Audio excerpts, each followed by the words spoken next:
ආයුබෝවන් ආදරණීය දුවේ පුතේ 2026 වසරේ ශිෂ්‍යත්ව විභාගය සඳහා පෙනී සිටින කෙකිරාව කලාපයේ පුංචි දුවදරුවන් වෙනුවෙන් පෙරහුරු පරීක්ෂණයක් අද උදෑසන පැවැත්වුවා. එහි දෙවන ප්‍රශ්න පත්‍රය සාකච්ඡා කරන්න තමයි අද දවසේදී මා සූදානම් සිටින්නේ. මම අතලඹියාගම විද්‍යාලයේ ආචාර්ය චින්තන සංජීව ගුරුතුමන්. බලමු පුතේ මේ සාමාන්‍ය ශිෂ්‍යත්ව විභාග ප්‍රශ්න පත්‍රයක දෙක පත්‍රයේ ආරම්භය ගොඩාක් දුරට ඡේදයක්, කවියක්, ගීතයක් ආශ්‍රය කරගෙන තමයි ප්‍රශ්න සකස් වෙන්නේ. එහෙමනම් අපි බලමු ඡේදයක්, ගීතයක් සහ නැත්නම් කවියක් ආශ්‍රය කරගෙන ප්‍රශ්න සකස් වෙනවා නම් මොන විදිහේ මොන මාදිලියේ ප්‍රශ්නද සකස් වෙන්නේ කියලා පොඩ්ඩක් අපි පොඩි සෝදිසියක් කරලා බලමු. මෙන්න බලන්න පුතේ යම් සිදුවීමක් ආශ්‍රය කරගෙන සමහර විට ප්‍රශ්න අහනවා. ඔබ දැන් ওই ලිපි ප්‍රශ්න පත්‍රයේත් මම මේ කියන දේවල් තියෙනවා.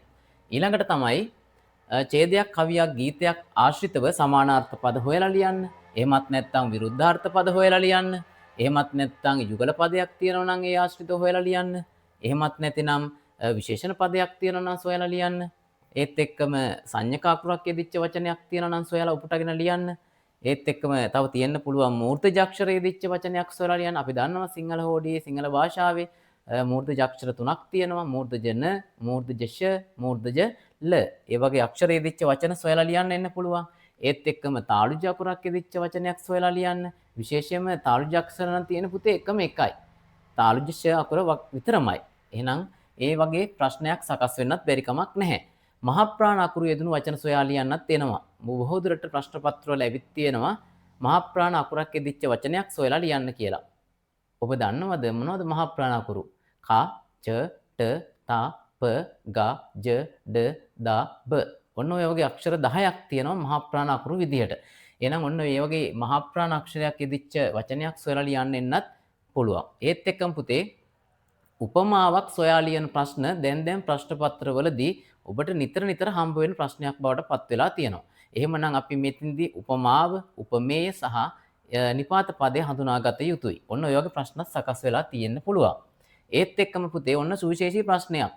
මේ ප්‍රශ්නය ඔබේ ප්‍රශ්න පත්‍රයේදීත් ඇති පිල්ලම් භාවිතය සම්බන්ධයෙන් එක ශ්‍රේණියේ සිට ඔබ මේ තාක් පිල්ලම් ගැන ගොඩාක් දේවල් ඉගෙනගෙන තියෙනවා. එහෙනම් පුතේ පිල්ලම් පිළිවෙලින් යෙදිච්ච වචන සමහර විට ඇලපිල්ල හා ස්පිල්ල පිළිවෙලින් යෙදිච්ච වචනයක් හොයලා ලියන්න.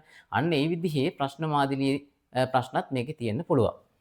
ඊළඟට තමයි පුතේ ඒක වචන, බහුවචන, උක්ත පද, අනුක්ත පද, ක්‍රියාපද මෙන්න මේ වගේ පද වර්ග වලින් උපුටගෙන ලියන්න, ඡේදයේ ඇති ඒ වගේ දේවල් සොයා ලියන්න මේ වගේ ප්‍රශ්නත් සකස් වෙන්න පුළුවන්. ඒ වගේම තමයි එක්තරා අවුරුද්දක තිබුණා ඡේදයට උචිත මාතෘකාවක් තෝරලා යටින් ඉරක් අඳින්න කියලා. එහෙමනම් මෙන්න මේ මාදිලියේ ප්‍රශ්න තමයි ඔය මුල් ඡේදයක් එහෙම නැත්නම් පුතේ ගීතයක් එහෙම නැත්නම් කවියක් ආශ්‍රය කරගෙන අහන ප්‍රශ්නවලදී ඔබට හම්බ වෙන්නේ. ආදරණීය දුවේ පුතේ ඔන්න එහෙමනම් අපි දෙක පත්‍රයේ පළමු ප්‍රශ්න ටික කතා කරන්න තමයි මේ සූදානම් වෙන්නේ. අපි බලමු පුතේ ඡේදයක් ආශ්‍රිතව තමයි පළමු ප්‍රශ්න 7 සකස් වෙලා තියෙන්නේ. මුලින්ම තියෙනවා අපි ඡේදය කියවලා බලමු. මට සුරතලයට ඇති කිරීමට ගෙනා පූස් පැටියා දැන් විශාල සතෙකි. මාගේ පස්වන උපන්දිනේදා අම්මා ඌ ලස්සන පෙට්ටියක දමා මගේ දෑතේ තැබූ අයුරු මට මතකයි. ඒ පූස් පැටියා අම්මා, තාත්තා, අක්කා සහ මා විසින් ආදරයෙන් රැකබලා ගනු ලැබුවේ අපගේම පවුලේ දරුවෙකු සේය. එදා පටන් මේ පුංචි සුරතලා සමග අප සියලු දෙනා කාලය ගත කළේ ඉමහත් සතුටකිනි. මා පළමුවෙන්ම පාසල් ගියදා ඌ දුකෙන් කාලය ගත කළ බව අම්මා මට පැවසූ විට මගේ සිතට දැනුනේ ඉමහත් ශෝකයකි. පසුදින මා පාසල් ගොස් යහළුවන්ට මගේ සුරතලා ගැන පැවසූ විට එය අසා සිටි ගුරුතුමිය පැවසුවේ සතුන්ට කරුණාව දැක්වීම ඉතා හොඳ ගුණාංගයක් බවයි. රයිට්. ඔන්න පුතේ ඡේද කොටස. අපි බලමු මේ ඡේදය ආශ්‍රිතව ප්‍රශ්න 6ක් අහලා තියෙනවා. මෙන්න පළවෙනි ප්‍රශ්නේ. පූස් පැටියා තෑගි ලෙස ලැබුණේ කීවෙනි උපන්දිනයටද? ඔන්න අහන ප්‍රශ්නේ කීවෙනි උපන්දිනයට? අපි බලමු පුතේ මේ ඡේදයේ කොතනද මේ උත්තරේ තියෙන්නේ කියලා. පළවෙනි රූලෙම තියෙනවා බලන්න අර කෙලවරට වෙන්නේ. මගේ පස්වන උපන්දිනයදා. ඔන්න බලන්න.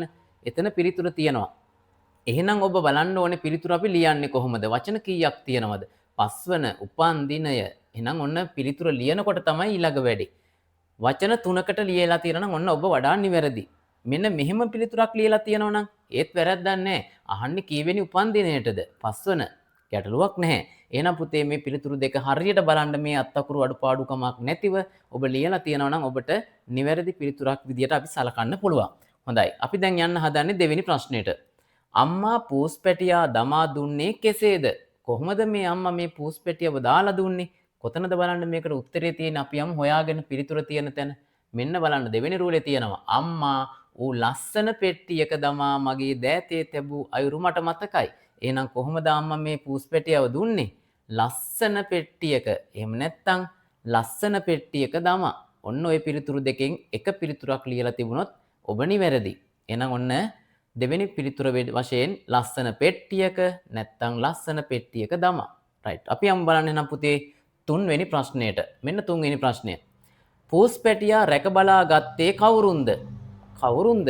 බලමු මේ පූස් පැටියා රැකගත්තේ කවුද කියලා. අන්න බලන්නකො උත්තරේ තියෙනවනේ අර දෙවෙනි රූලේ කෙලවරට වෙන්න. ඒ පූස් පැටියා අම්මා, තාත්තා, අක්කා සහ මා විසින් ආදරයෙන් රැක බලා ගනු ලැබුවේ කියලා තියෙනවා. එහෙනම් පුතේ පිළිතුර ලියනකොට ඔන්න ඔය සියලුම දෙනා එකතු කරලා ලියන්න වෙනවා. මෙන්න බලන්න පිළිතුර. අම්මා, තාත්තා, අක්කා සහ මා විසින්.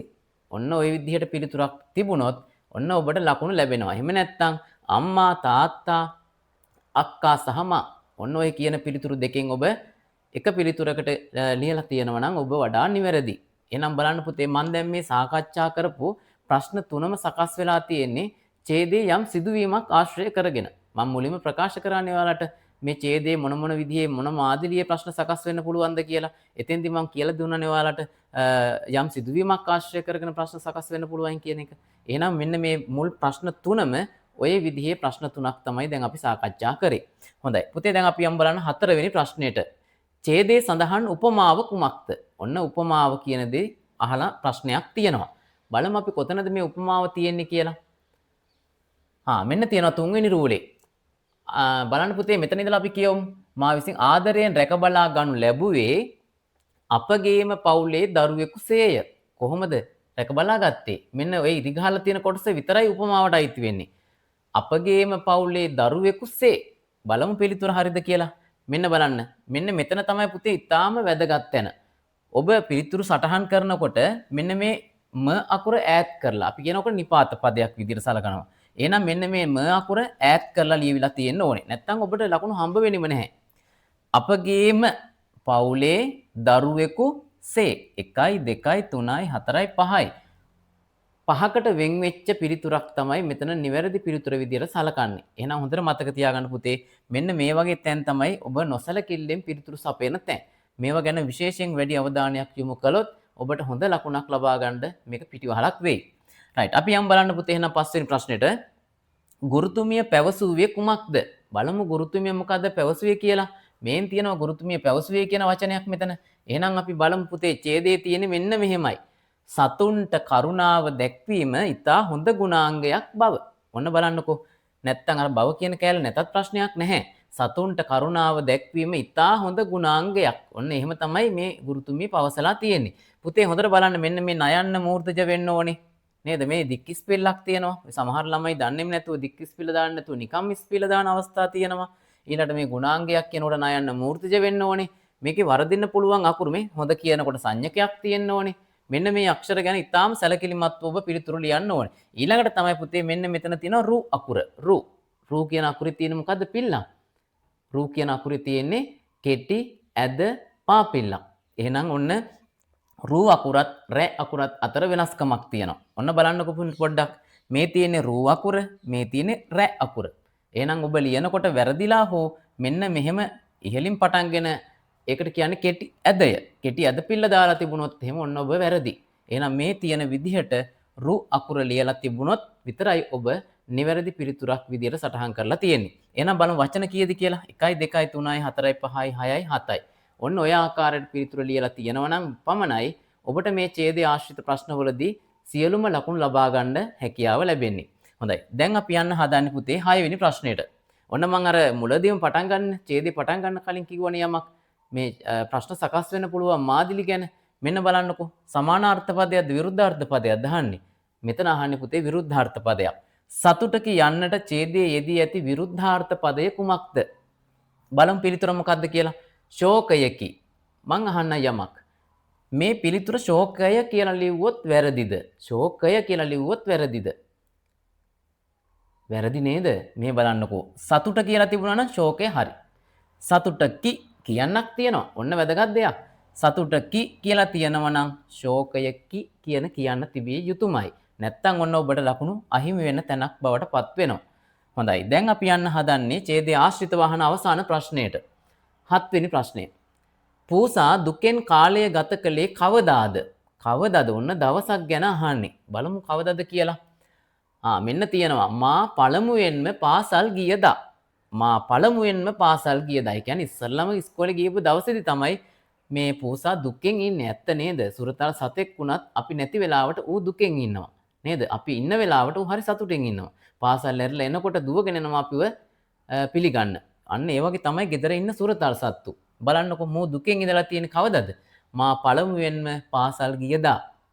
හරි. අපි බලමු පුතේ ඔයා ලියලා තියෙන උත්තරේ හරියට හරිද කියලා. මා කියන්නේ එක වචනයක්. පළමුවෙන් කියන්නේ එක වචනයක්. ම අකුර ඈත් වෙන්න ඕනේ මම පෙර කිව්ව විදිහටම. පාසල් කියන්නේ තව වචනයක්. ගිය කියන වචනේ තව වචනයක්. දා කියන අකුර වෙන් කරලා ලියන්න ඕනේ. ඔන්න එහෙමනම් ওই විදිහට තිබුණොත් විතරයි ඔබේ පිළිතුර නිවැරදි පිළිතුරක් විදිහට සලකන්නේ.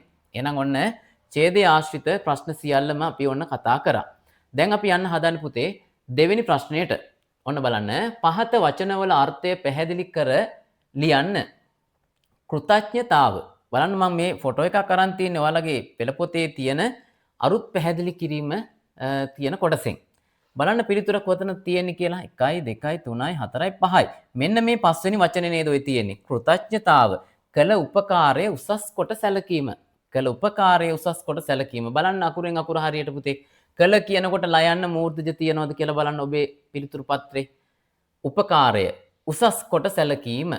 ඔන්න උසස් කොට සැලකීම. ඔන්න ওই විදිහට තියෙනවා නම් ඔබට ලකුණු හිමි වෙනවා.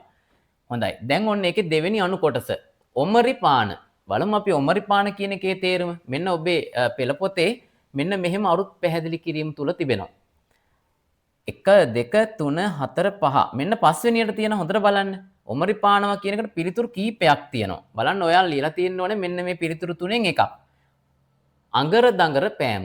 ද සංඥකයක් තියෙනවා. ග සංඥකයක් තියෙනවා. ඔන්න ඕවා තමයි විශේෂයෙන් වැදගත් වෙන්නේ මේ මව්බස කොටසේදී. ඊළඟට බලන්න තව වචනයක් තියෙනවා. ඉඟි බිඟි පෑම. ඔන්න එතනක් තියෙනවා සංඥක අකුරු දෙකකට සංඥක යෙදිච්ච අවස්ථාවක් තියෙනවා. ඊළඟ වචනේ බලමු. උසුළු විසුළු. ඔන්න බලන්න එතන මූර්ධජ අක්ෂරය දෙකක් තියෙනවා. ලු මූර්ධජ ලු යෙදිච්ච අවස්ථා දෙකක්. මේ පිළිතුරු තුනෙන් ඔබ එක පිළිතුරක් ලියලා තියෙනවා නම් ඔන්න ඔබ වඩාත් නිවැරදි පිළිතුරක් සටහන් කරලා තිබෙනවා. ආදරණීය දුවේ පුතේ ඔන්න එහෙමනම් අපි ඊළඟට යන්න හදන්නේ ඔබ බොහොම ආසාවෙන් පිළිතුරු සපයන ප්‍රශ්න කීපයකට. මම දන්නවා මේ ප්‍රශ්නවලට මේ ප්‍රශ්න 4ට ඔබ වඩා නිවැරදි පිළිතුරු සපයලා ඇති කියලා. බලමු. මෙන්න බලන්න පුතේ හිස් තැනට සුදුසු වචනය වරහන් තුලින් තෝරාගෙන ඊට යටින් ඉරක් අඳින්න. හිස් තැනේ ලිව්වොත් ඔබට ලකුණු හම්බ වෙන්නේ නැහැ. එහෙනම් හොඳට මතක තියාගන්න උපදේශ පිළිපදින්න. ඉරක් අඳින්න කිව්වොත් ඉරක් විතරක් අඳින්න. හිස් තැනේ ලියන්න කිව්වොත් හිස් තැනේ පමණක් ලියන්න. එහෙනම් ඔන්න ඔය උපදේශ දැන් ඔබ හොඳාකාරව ඉගෙනගෙන තියෙන්නේ. එහෙනම් අපි බලමු පුතේ පළවෙනි ප්‍රශ්නය. දරුවන් එනතුරු මව්වරු බලා සිටිති. කවුද බලාගෙන ඉන්නේ? මව්වරු බලාගෙන ඉන්නේ. මව්වරු කියන්නේ බහුවචන නාමපදයක්. එහෙනම් ආඛ්‍යාත පදේ ක්‍රියාපදයේ ලියවෙන්න ඕනේ බහුවචනයක් විදිහට. මොකද්ද පිළිතුර? අන්න පිළිතුර. පිළිතුර සිටිති කියලා එන්න ඕනේ මයි පුතේ. ඔන්න එහෙනම් දරුවන් එනතුරු මව්වරු බලා සිටිති. ඇත්ත නේද? ඔයාලා එනකල් ඔයාලගේ අම්මලා තාත්තලා ඔයාගේ ආරක්ෂාව ගැන නිතර සොයා බලන අම්මා තාත්තා ඔයා එනකන් ඔයා S2කට දකින්නකන් පුදුම ආසාවෙන් බලාගෙන ඉන්නේ. ඇත්ත. මෙන්න දෙවෙනි ප්‍රශ්නේ. ගෙවිලිය ඇඹුල රැගෙන කුඹුරට ගියාය ගියේය. කවුද ගියේ? ප්‍රශ්න කරන්න ක්‍රියාපදයෙන්. මේ ක්‍රියාව කළේ කවුද? ගෙවිලිය. ගෙවිලිය කියන්නේ ගොවියා කියන නාමපදේ ස්ත්‍රීලිංග නාමපදය. එහෙනම් ගෙවිලිය කියන නාමපදයට අනුව ස්ත්‍රීලිංග ආඛ්‍යාත පදයක් ලිවිය යුතුයි. එහෙනම් පුතේ ඔන්න එකට දෙවෙනි එකට නිවැරදි පිළිතුර විදියට ගියාය කියන පිළිතුර යටින් ඉරි ඇඳලා තිබුණොත් ඔබ නිවැරදි. මෙන්න ඒකේ තුන්වෙනි කොටස. මල් පැණි උරා බොයි. අපි ඔළුවට එකපාරම මතක් වෙන්නේ මල් පැණි බොන්නේ කවුද? මීමැස්සුනේ බොන්නේ. නමුත් ක්‍රියාපදයේ ඉවර කරලා තියෙන්නේ බොයි කියලා. බොයි කියන ක්‍රියාපදයේ පුතේ වර්තමාන කාල ඒකවචන ක්‍රියාපදයක්. එහෙනම් ඒ ක්‍රියාපදයේ කරන්නේ එක්කෙනෙක් වෙන්න ඕනේ. මීමැස්සෝ වෙන්න බෑනේ. මීමැස්සෝ ගොඩයිනේ. එහෙනම් නිවැරදි උත්තරය වෙන්න ඕනේ සමනලයා. පිළිතුර 2. ඊළඟ 4 වෙනි ප්‍රශ්නේ. චාමරත් මමත් ක්‍රීඩා පිටියට ගියෙමි. බලන්න පුතේ මෙතන මම කියන කෙනා සම්බන්ධ වෙලා තියෙනවා. එහෙනම් අනිවාර්යයෙන්ම මමත් එක්ක චාමර සම්බන්ධ වෙනකොට මෙහි අර්ථය අපි බවට පත් වෙනවා. එහෙනම් අපි ක්‍රියාපදේ ලියන්න ඕනේ කොහොමද? මූ අකුරෙන්. එහෙනම් පිළිතුර වෙන්න ඕනේ ගියෙමු. බලන්න මම බොරුද කීවේ? හතරම හරියයි ඉන්නවනම් අත උස්සන්නකෝ බලන්න. ඔව් මගේ පැටවු ටික ඔක්කොම හරි. ඔන්න එහෙනම් අපි යන්න හදන්නේ 4 වෙනි ප්‍රශ්නෙට. පහත එක් ප්‍රශ්නයෙහි වැරදි අකුරු සහිත වචනේ තෝරන්න. නිවැරදි නෙවෙයි මෙන්න වැදගත් වචනයක්. වැරදි අක්ෂර වින්‍යාසය. හොඳට බලන්න. ස්වේච්ඡා. ඔන්න අර පාර කියන අත්තම්මා කියන පාඩමේ තියෙනවා මේ ස්වේච්ඡා කියන වචනේ. මහප්‍රාණ චයන්න හරියටම හරි. ජේෂ්ඨ කියන වචනේ හරි. මහප්‍රාණ ටයන්න එන්න ඕනි. නිර්මාණකරණය. ඔන්න පුතේ නාමපදයකදී රයන්නට පස්සේ අනිවාර්යයෙන්ම නයන්නක් යෙදෙනවා නම් ඒක මූර්තජ විය යුතුමයි. මෙන්න බලන්න මෙතන තියෙන දන්තජ නයන්නක්නේ. එහෙනම් ඔන්න ඒ වචනේ තියෙනවා වැරැද්දක්. ඔන්න වැරදි වචනේ තමයි තෝරන්න තියෙන්නේ. දැන් අපි යම් බලන්න ඒකේ දෙවෙනි ප්‍රශ්නෙට.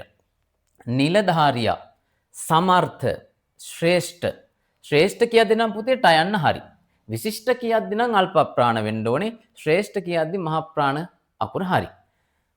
සමර්ථ කියද්දී මහ ප්‍රාණත තමයි යෙදෙන්න ඕනේ. ඔන්න එකත් නිවැරදි. එහෙනම් නිලධාරියා කියද්දී කොතනද වැරදි? මෙන්න මේ ල අකුර දන්තජ විය යුතුයි. ඒක තමයි වැරද්දක් විදියට සලකන්නේ. පිළිතුර 1. ඊළඟට අපි යම් බලන්න ඒකේ තුන්වෙනි ප්‍රශ්නෙට ඉන්දිකටු පාන, වලාකුළ, ආදර්ශ. ඔන්න බලන්න ආදර්ශ කියද්දිත් සයන්න තාලුජ ඒක හරි. වඩා නිවැරදි. මෙන්න මේ වලාකුළ කියද්දි ගොඩක් දෙනෙක් වරද්දන්නේ මෙන්න මේ මැද ලයන්න. පළවෙනි ලයන්න නෙවෙයි දෙවෙනි ලයන්න. මෙන්න බලන්න ලයන්න මෙතන මූර්තිද ලියනවා සමහර අය ගොඩක් වැරදිලා. හැබැයි මේකේ හරිම හරි වචනේ තමයි මේ ලියලා තියෙන්නේ. පළවෙනි ලයන්න දන්තජ, අවසානට ලියලා තියෙන ලයන්න මූර්තජ විය යුතුයි. මේ ලියලා තියෙන විදිහේ වැරද්දක් ඇත්තෙම නැහැ. එහෙනම් මෙන්න වැරද්ද ඉන්දිකටු පාන කියද්දි නයන්නේ වැරද්දක් තියෙනවා. එහෙනම් ඔන්න පිළිතුර විදියට සලකන්න වෙන්නේ තුන්වෙනි පිළිතුර. හොඳයි පුතේ අපි ඔන්න ඊළඟට පස්වෙනි ප්‍රශ්නේ කතා කරන්න තමයි මේ හදන්නේ. බලමු ප්‍රශ්නේ කොහොමද තියෙන්නේ. පහත වාක්‍ය අතීත කාල බහුවචන වාක්‍යයක් විදියට හරවලා නැවත ලියන්න. හොඳින් බලන්න මේ වාක්‍ය. පන්තියේ සිටි ළමයා එක්වරම මහ හඬින් කෑ ගසයි. පුතේ මෙතන ළමයා තමයි මෙතෙන්දී ඒක වචන නාමපදේ බවට පත් වෙලා තියෙන්නේ. එතකොට තව දෙයක් තියෙනවා. ඒක වචන පදේ බහුවචන කරන්නත් ඕනේ. ඒ විතරක් මදි. අතීත කාලය බවට පරිවර්තනය කරන්නත් ඕනේ මේ වාක්‍ය. හොඳයි. අපි බලමු. ළමයා ළමයි බවට පත් වෙනවා. කෑ ගසයි කියන එක කෑ ගසති වෙනවා. හැබැයි ඒක අතීත කාලෙට හැරෙනකොට කෑ ගැසුවෝය. එහෙම නැත්නම් බලමු තව පිළිතුරක්. මෙන්න මේ පිළිතුර තියෙනවා නම් ඔබ නිවැරදි. පන්තියේ සිටි ළමයි එක්වරම මහ හඬින් කෑ ගැසුවෝය. පුතේ මෙන්න මේක විශේෂයෙන් වැදගත්ම වචනයක්. මෙන්න මේ ය අකුර ඈත් කරලා අනිවාර්යෙන් ඔබ ලිවිය යුතුයි. මොකද මේක නිපාත පදයක් විදිහට මම මීට පෙරත් ඔබට කියලා තියෙනවා. හොඳයි. මෙන්න මේ පිළිතුර බලන්න. මෙන්න මෙහෙම තිබුණත් ඔබේ වැරැද්දක් නැහැ. පන්තියේ සිටි ළමයි එක්වරම මහ හඬින් කෑ ගැසූහ. ඔන්න ඒ විදිහට තිබුණත් ඔබ නිවැරදි. ඔය පිළිතුරු දෙකෙන් මොන පිළිතුර ලියලා තිබුණත් ඔබ හරියටම හරි. හැබැයි පුතේ මේ ඩ අකුරේ සංඥකයක් තියෙනවා. ඔන්න ඔය ගැන සැලකිලිමත් විය යුතුමයි. හොඳයි. ඔන්න අපි යමු ඒකේ දෙවෙනි අණු කොටසට. ගංගාව ඉතා සෙමින් ගලා බසි. ගංගාව කියන්නේ පුතේ එකක්. එතකොට අපි මේක බහුවචනට හරවනකොට ගංගා කියලා හරවන්නත් පුළුවන්. එහෙම නැත්නම් තව ක්‍රමයක් තියෙනවා. ප්‍රාණවාචී බවට පත් කරනකොට ගංගාවෝ කියලා හදන්නත් පුළුවන්. අපි බලමු මේ දෙවිදිහටම. ගංගාව ඉතා සෙමින් ගලා බැස්සේය. ගංගා ඉතා සෙමින් ගලා බැස්සේය. මොකද ගංගා කියන්නේ ගොඩක් වුණාට අප්‍රාණවාචී නිසා ආඛ්‍යාත පදේ ලියන්න ඕනේ ඒක වචනෙන්මයි. එහෙමනම් ඔන්න මෙතනත් පුතේ අර කිව්වා වගේම ය අකුර ඈත් වෙලා තියෙන්න ඕනේ. එහෙම නැති වුණොත් ඔබට ලකුණු හිමි වෙනවා. හරි. මෙන්න තවත් විදිහක් මම අර කලින් කිව්වේ ගංගාවෝ කියලා. මෙන්න මෙතන ඕ කියන શબ્දයක් ඇතුළත් වෙච්ච නිසා පණ ඇවිත්. එතකොට පුතේ ක්‍රියාපදය අර කිව් විදිහට බහුවචනෙට හරවලා ලියන්න ඕනේ. එහෙනම් අපි බලමු. ගංගාවෝ ඉතා සෙමින් ගලා බැස්සෝය. ඒකෙත් අර විදිහමයි පුතේ ය නිපාත පදයක් විදිහට ඈත් වෙලා ලියලා තියෙන්න ඕනෙමයි. එහෙම තිබුණොත් ඔන්න ඔබ සාර්ථකව පිළිතුරු සපයපු ළමයෙක් බවට පත් වෙනවා. හොඳයි. හොඳයි. අපි ඔන්න පුතේ 6 වෙනි ප්‍රශ්නෙට දැන් යන්නයි හදන්නේ. එහෙමනම් හොඳට මතක තියාගත යුතුම දෙයක් මම පවසන්නම්. පුතේ ඔබ දන්නවා භාෂාමය යෙදුම් තියෙනවා සිංහල භාෂාවේ. මොනවද තියෙන්නේ? ප්‍රස්තාපිරළු තියෙනවා, ආප්තෝපදේශ තියෙනවා, ඉඟිවැකි තියෙනවා, රූඩි තියෙනවා. ඔන්න ඔය ආශ්‍රිතව ඔබට අනිවාර්යෙන් ප්‍රශ්නයක් දෙකක් විභාගයට එනවාමයි. අපි බලමු මේ ප්‍රශ්න පත්‍රය තුල මොනවද තියෙන ඒ වගේ ආප්තෝපදේශ හරි එහෙම නැත්නම් ඉඟිවැකි බලමු. මෙන්න දීලා තියෙනවා පහත යෙදුම් වලට ගැලපෙන අදහස කොටුවේ ඇති වගන්ති වලින් තෝරා ලියන්න. පළවෙනි ප්‍රශ්නේ තමයි තියෙන්නේ පුතේ ඇඟ බේරා ගන්නවා. අපි දන්නව නේද සමහර අය ඉන්නවා සමහර අවස්ථාවල වගකීමක් බාර දුන්නාම ඇඟ බේරා ගන්නමයි හදන්නේ. බලමු ගැලපෙන පිළිතුර මොකක්ද කියලා. වගකීමෙන් මග හැර යාම. වගකීමෙන් මග හැර යාම. හොඳට බලන්න. වචන 4කට ලියලා තියෙනවා. වගකීමෙන් මග හැර යාම කියන පිළිතුර විතරමයි මේ දීලා තියෙන කොටුව තුල තියෙන වචන වලින් නිවැරදි පිළිතුර වෙන්නේ. හොඳයි මෙන්න බලන්න ඒකේ දෙවෙනි එක. මුරුංගා අත්තේ තියෙනවා. බලමු මුරුංගා අත්තේ තියෙනවා කියන එකට නිවැරදි පිළිතුර කරදරයකටපත් නොවි බේරීමද එහෙම නැත්නම් පමණ ඉක්මවා වර්ණනා කිරීමද? ඔය පිළිතුරු දෙක විතරයි තියෙන්නේ. එහෙනම් මෙන්න නිවැරදි පිළිතුර පමණ ඉක්මවා වර්ණනා කිරීම. ඔන්න නිවැරදි පිළිතුර වෙන්නේ. නයන්න මෙන්න මෙතෙන්දි පුතේ මූර්ධජ පමණ කියනකොටත් නයන්න මූර්ධජ. ඔන්න ඔය අක්ෂර ගැන විශේෂයෙන් සැලකිලිමත් වෙන්න. මේ ආකාරයට ලියලා තිබුණොත් ඔබට බයක් සැකක් නැතුව ලකුණු ලබා ගන්න හැකියාව ලැබෙනවා.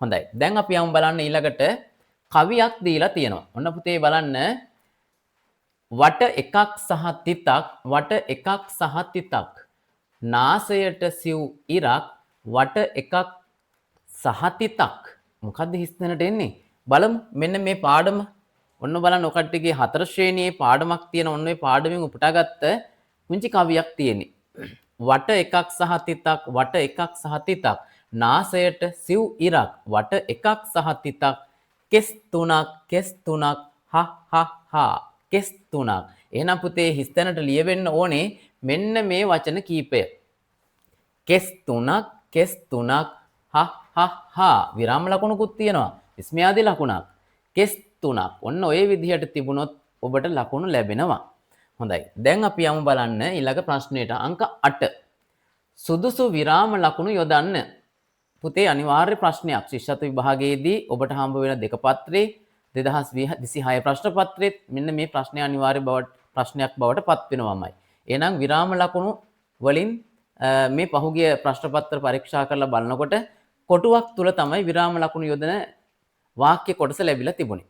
එහෙමනම් බලමු මෙන්න මේ වාක්‍ය කොටස මොකද උනේ බොනි කොහෙද දුවන්නේ උල්ලු විමසුවේය බලන්න පුතේ මේන් බලන්න මෙන්න දීලා තියෙන ඔයාලගේ පෙළ පොතේ තියෙන ආකාරයටම ආරම්භය මෙතන තියෙනව නේද මේ දෙබසක් ඒ කියන්නේ මෙන්න මේ උල්ලු විමසපු ආකාරය උල්ලුගේ කටෙන් ප්‍රකාශ කරපු වැකියක් මෙන්න මෙතන තියෙනවා එහෙනම් අපි එන්නේ කොටසට යුගල උඩුකමා මුලින්ම දාන්න ඕනේ මොකද්ද කිව්වේ මොකද උනේ බොනි කොහෙද දුවන්නේ මෙන්න යුගල උඩුකමා එන්න ඕනේ ඔන්න ඔය කියපු ප්‍රකාශයට ඊට පස්සේ පුතේ බොනි මොකද උනේ බොනි කියන තැනට ප්‍රශ්නාර්ථ ලකුණක් කොහෙද දුවන්නේ කියන තැනටත් ප්‍රශ්නාර්ථ ලකුණක් අන්තිමටම එන්න ඕනේ නැවතීමේ තිතක් ඔන්න බලන්න මෙතනට එන්න ඕනේ පුතේ යුගල උඩුකමා ඊළාට මෙතනට එන්න ඕනේ ප්‍රශ්නාර්ථ ලකුණක් ඊළාට මෙතනට එන්නත් ඕනේ නැවත ප්‍රශ්නාර්ථ ලකුණක් ඊට පස්සේ මෙන්න මේ වාක්‍ය දෙබස් කොටස අවසන් වෙන තැනට යුගල උඩුකමා නැවත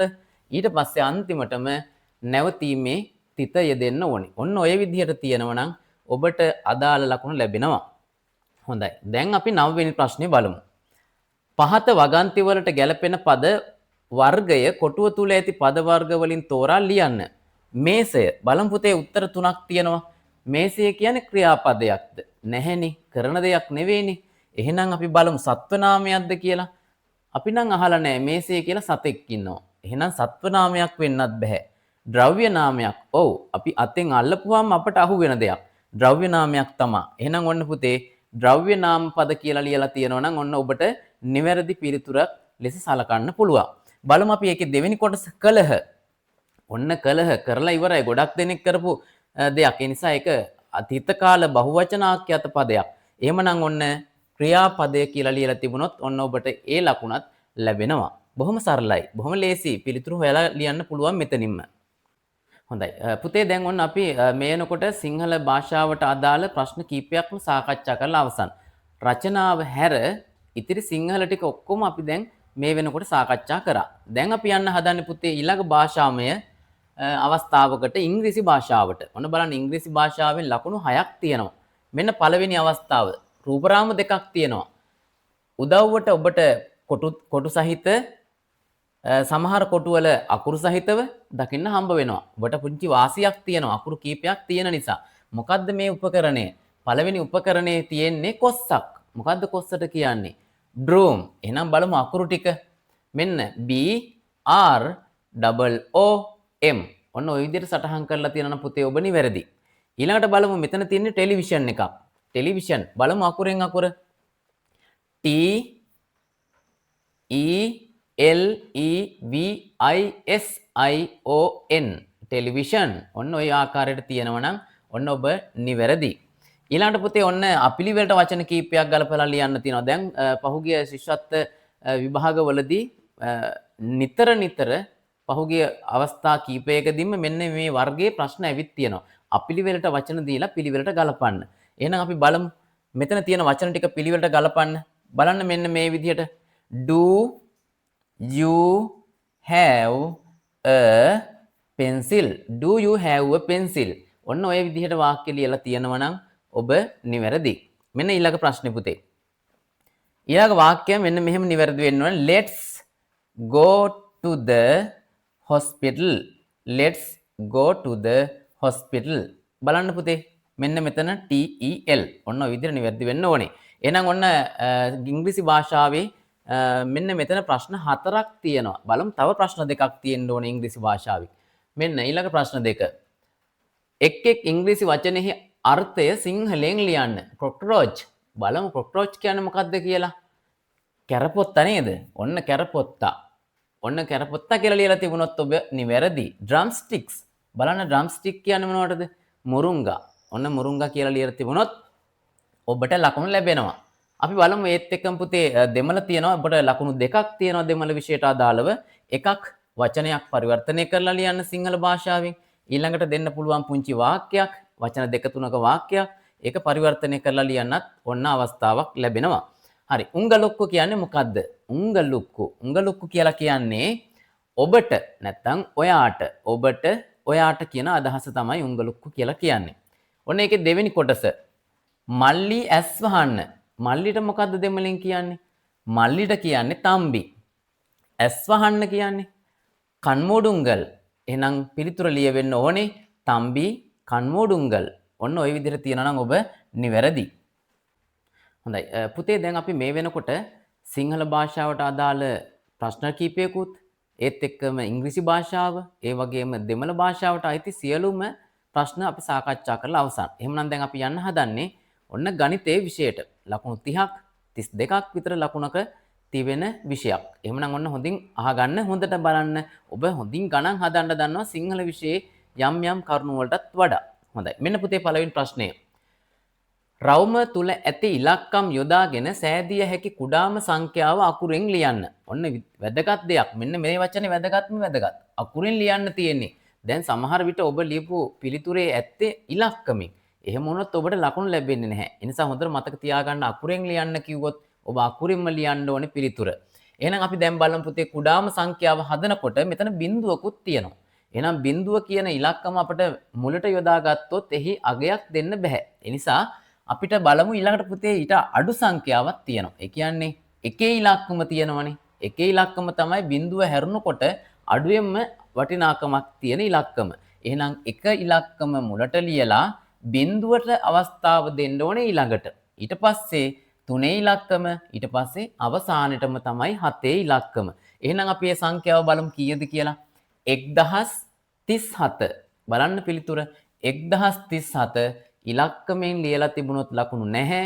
අකුරෙන් ලියලා තිබුණොත් විතරයි ඔබට ලකුණු ලැබෙන්නේ. හොඳයි. පුතේ එහෙනම් අපි යමු ඊළඟට 16 වෙනි ප්‍රශ්නෙට. 9047 යන සංඛ්‍යාවේ 10 ස්ථානයේ ඇති ඉලක්කම 100 ස්ථානයටත් 100 ස්ථානයේ ඇති ඉලක්කම 10 ස්ථානයටත් මාරු කරන ලදී. ඒ විට සෑදෙන සංඛ්‍යාව ලියන්න. හොඳයි. මෙන්න මේ සංඛ්‍යා දෙක තමයි අපිට වැදගත් වෙන්නේ. මොන සංඛ්‍යාවකද? 10 ස්ථානයේ තියෙන ඉලක්කම 4, 100 ස්ථානයේ තියෙන ඉලක්කම 0. මෙන්න මේ ඉලක්කම් දෙක මාරු වුණා නම් ඔන්න ඔය කියන සංඛ්‍යාව සාදන්න පුළුවන්. බලමු අපි මේ සංඛ්‍යා දෙක මාරු කරලා ඉලක්කම් දෙක 9 4 0 7 මුල ඉලක්කමත් අග ඉලක්කමත් වෙනස් වෙන්නේ නැහැ. එහෙනම් වෙනස් වුණේ මොන ඉලක්කම් දෙකද? මේ මැද තියෙන 100 ස්ථානයත් 10 ස්ථානයත් තියෙන ඉලක්කම් දෙක විතරයි. එහෙනම් ඔන්න නිවැරදි පිළිතුර 9407 කියන පිළිතුර. හොඳයි. පුතේ ඔන්න අපි එහෙනම් යනවා ඊළඟට බොහොම ලේසි ප්‍රශ්නයකට. මෙන්න බොහොම ලේසි කියලා කියන්නේ 10න් පංගුවක් විදිහට දීලා තියෙනවා මෙන්න මේ සංඛ්‍යාව 10න් 4ක් දශම සංඛ්‍යාවක් ලෙස තමයි මේ පිළිතුර ලියන්න තියෙන්නේ. මම විශ්වාස කරනවා ගොඩ දෙනෙක්ගේ මේ පිළිතුර නිවැරදි වෙයි. බලන්න අපි කොහොමද මේ දශම සංඛ්‍යාවක් විදිහට 10න් පංගුවක් ලියන්නේ? 0.4යි. බිඳුව ලියලා තිතක් තියලා 4 ලියලා තියෙන්න ඕනේ. ඔන්න එහෙම ලියලා තිබුණොත් ඔබට ලකුණු ලැබෙනවා. right. ඔන්න අපි එහෙනම් පුතේ ඊළඟට යමු 18 වෙනි ප්‍රශ්නයට. වෙළඳ සැලක වට්ටියක දොඩම් අසුරා තිබූ ආකාරය රූපයේ දැක්වේ. එවැනි වට්ටි 4ක් එක් අයෙකු මිලදී ගත්තේ නම් ඔහු ගත් දොඩම් ගෙඩි ගණන කීයද? ඔන්න බොහොම ලේසි පහසු ප්‍රශ්නයක්. අපි මුලින්ම මේ රවුම තුල තියෙන දොඩම් ගෙඩි ගණන් කරමුකෝ බලන්න.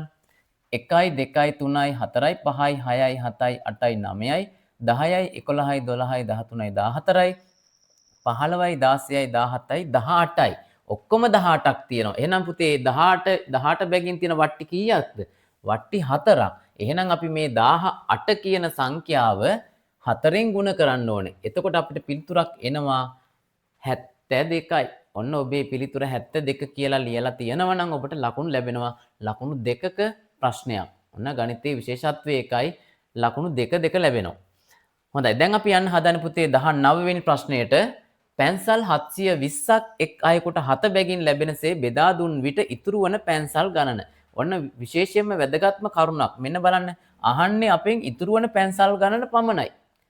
මම මේ කියන විදිහට පුතේ මේක බෙදලා ඔබට පිළිතුරක් ලැබුණොත් ඒ පිළිතුර කීයද ඉතිරි කීයද කියලා ලියන්න යන්න එපා. දෙකම ලිව්වොත් ඔබ වැරදි. එහෙනම් අහන්නේ ඉතුරුද? ඉතුරු විතරයි සටහන් කරන්න ඕනේ. හොඳයි. අපි ඉස්සෙල්ලා බලමු මේක බෙදලා 720 කියන සංඛ්‍යාව අපි 7ෙන් බෙදනවා. මෙන්න බලන්නකෝ. 7ට 7 ඒවා 1යි. 7 වරක් 1 7යි. 7ෙන් 7ක් අඩු වුණාම බිඳුවයි. මේ දෙක මෙතනට ගත්තාම අපි බලනවා 2ට 7 ඒවා නැහැ නේද? එහෙනම් අනිවාර්යෙන් මතක් කරලා බිඳුවක් දාන්න ඕනේ. 7 වරක් බිඳුව බිඳුවයි.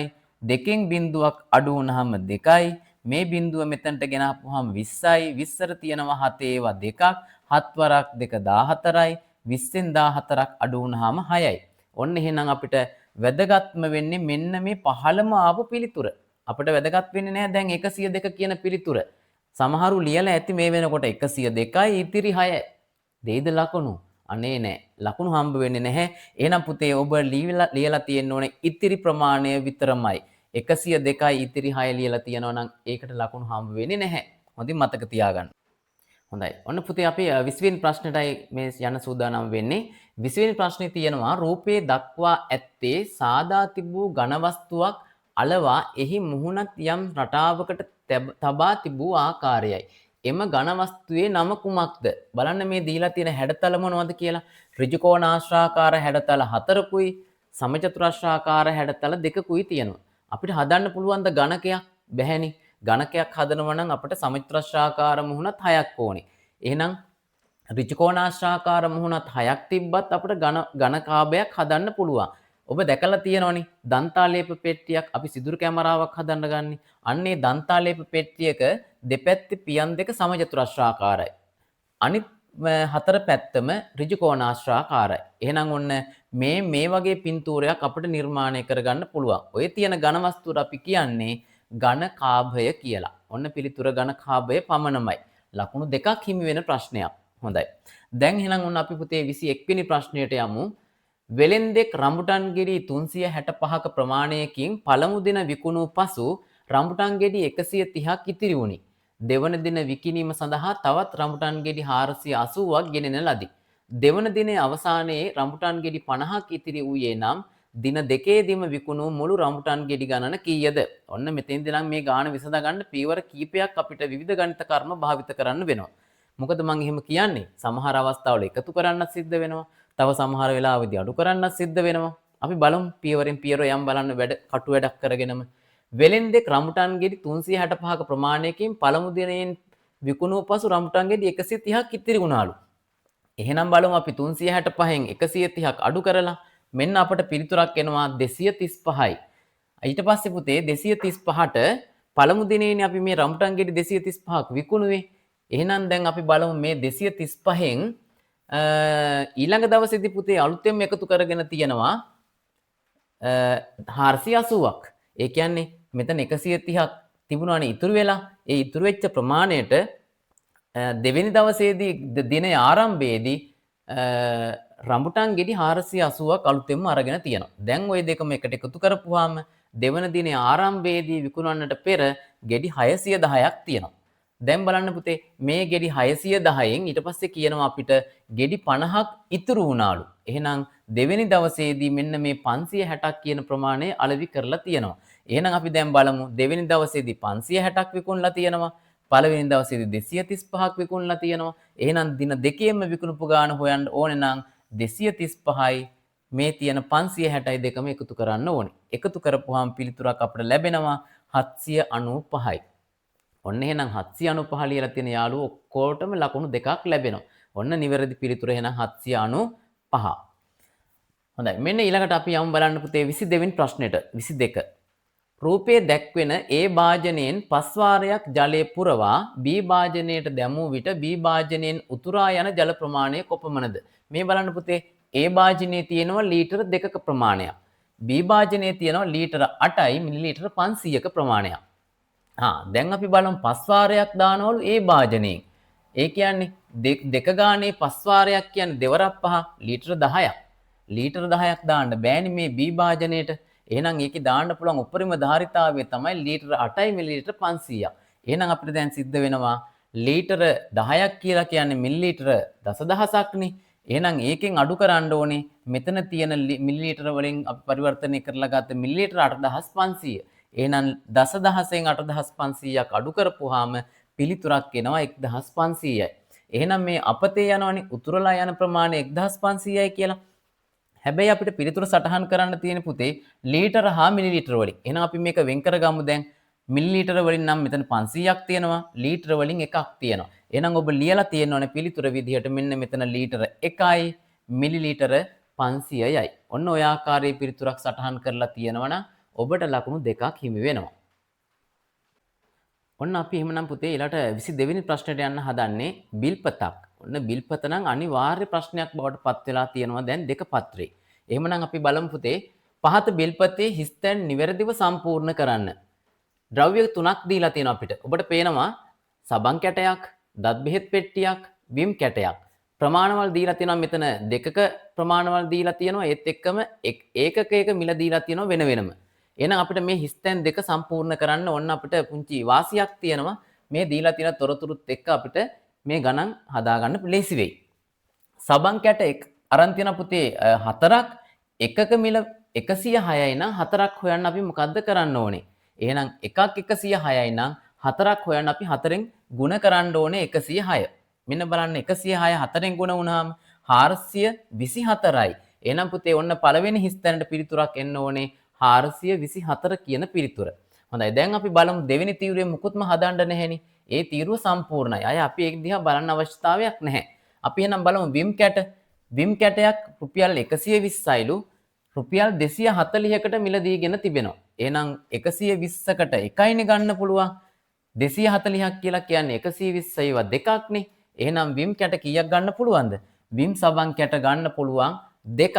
මේ බලන්නකෝ 240 120ෙන් බෙදුනහම 2යි. එහෙනම් විම් සබන් කැට දෙකක් ගන්න පුළුවන්. ඔබේ පිළිතුර 2 කියලා සටහන් කරලා තියෙනවා නම් ඔබ නිවැරදි. හොඳයි පුතේ ඔන්න බිල්පත ආශ්‍රිතව තව ප්‍රශ්නයක් තියෙනවා. ඉහත භාණ්ඩ මිලදීගත් සංජය අත තිබුණේ රුපියල් 1000ක් පමණි. එය වෙලෙන්දාට දී හිග මුදල පසුව දීමට පොරොන්දු විය. සංජය තව කොපමණ මුදලක් වෙලෙන්දාට ගෙවිය යුතුද? බලන්න වෙලෙන්දාට තව කීයක් දෙන්න ඕනේද? එයා ගාව තිබිලා තියෙන්නේ රුපියල් 1000ක් විතරයි. අපි බලමු මේ බිල්පතට කීයක් වෙනවද කියලා සම්පූර්ණ අගේ 424ට එකතු කරන්න ඕනේ 360ක් 360ට එකතු කරන්න ඕනේ 240ක්. ඔන්න මම එකතු කරාට පස්සේ මට පිළිතුරක් ලැබුණා රුපියල් 1024යි.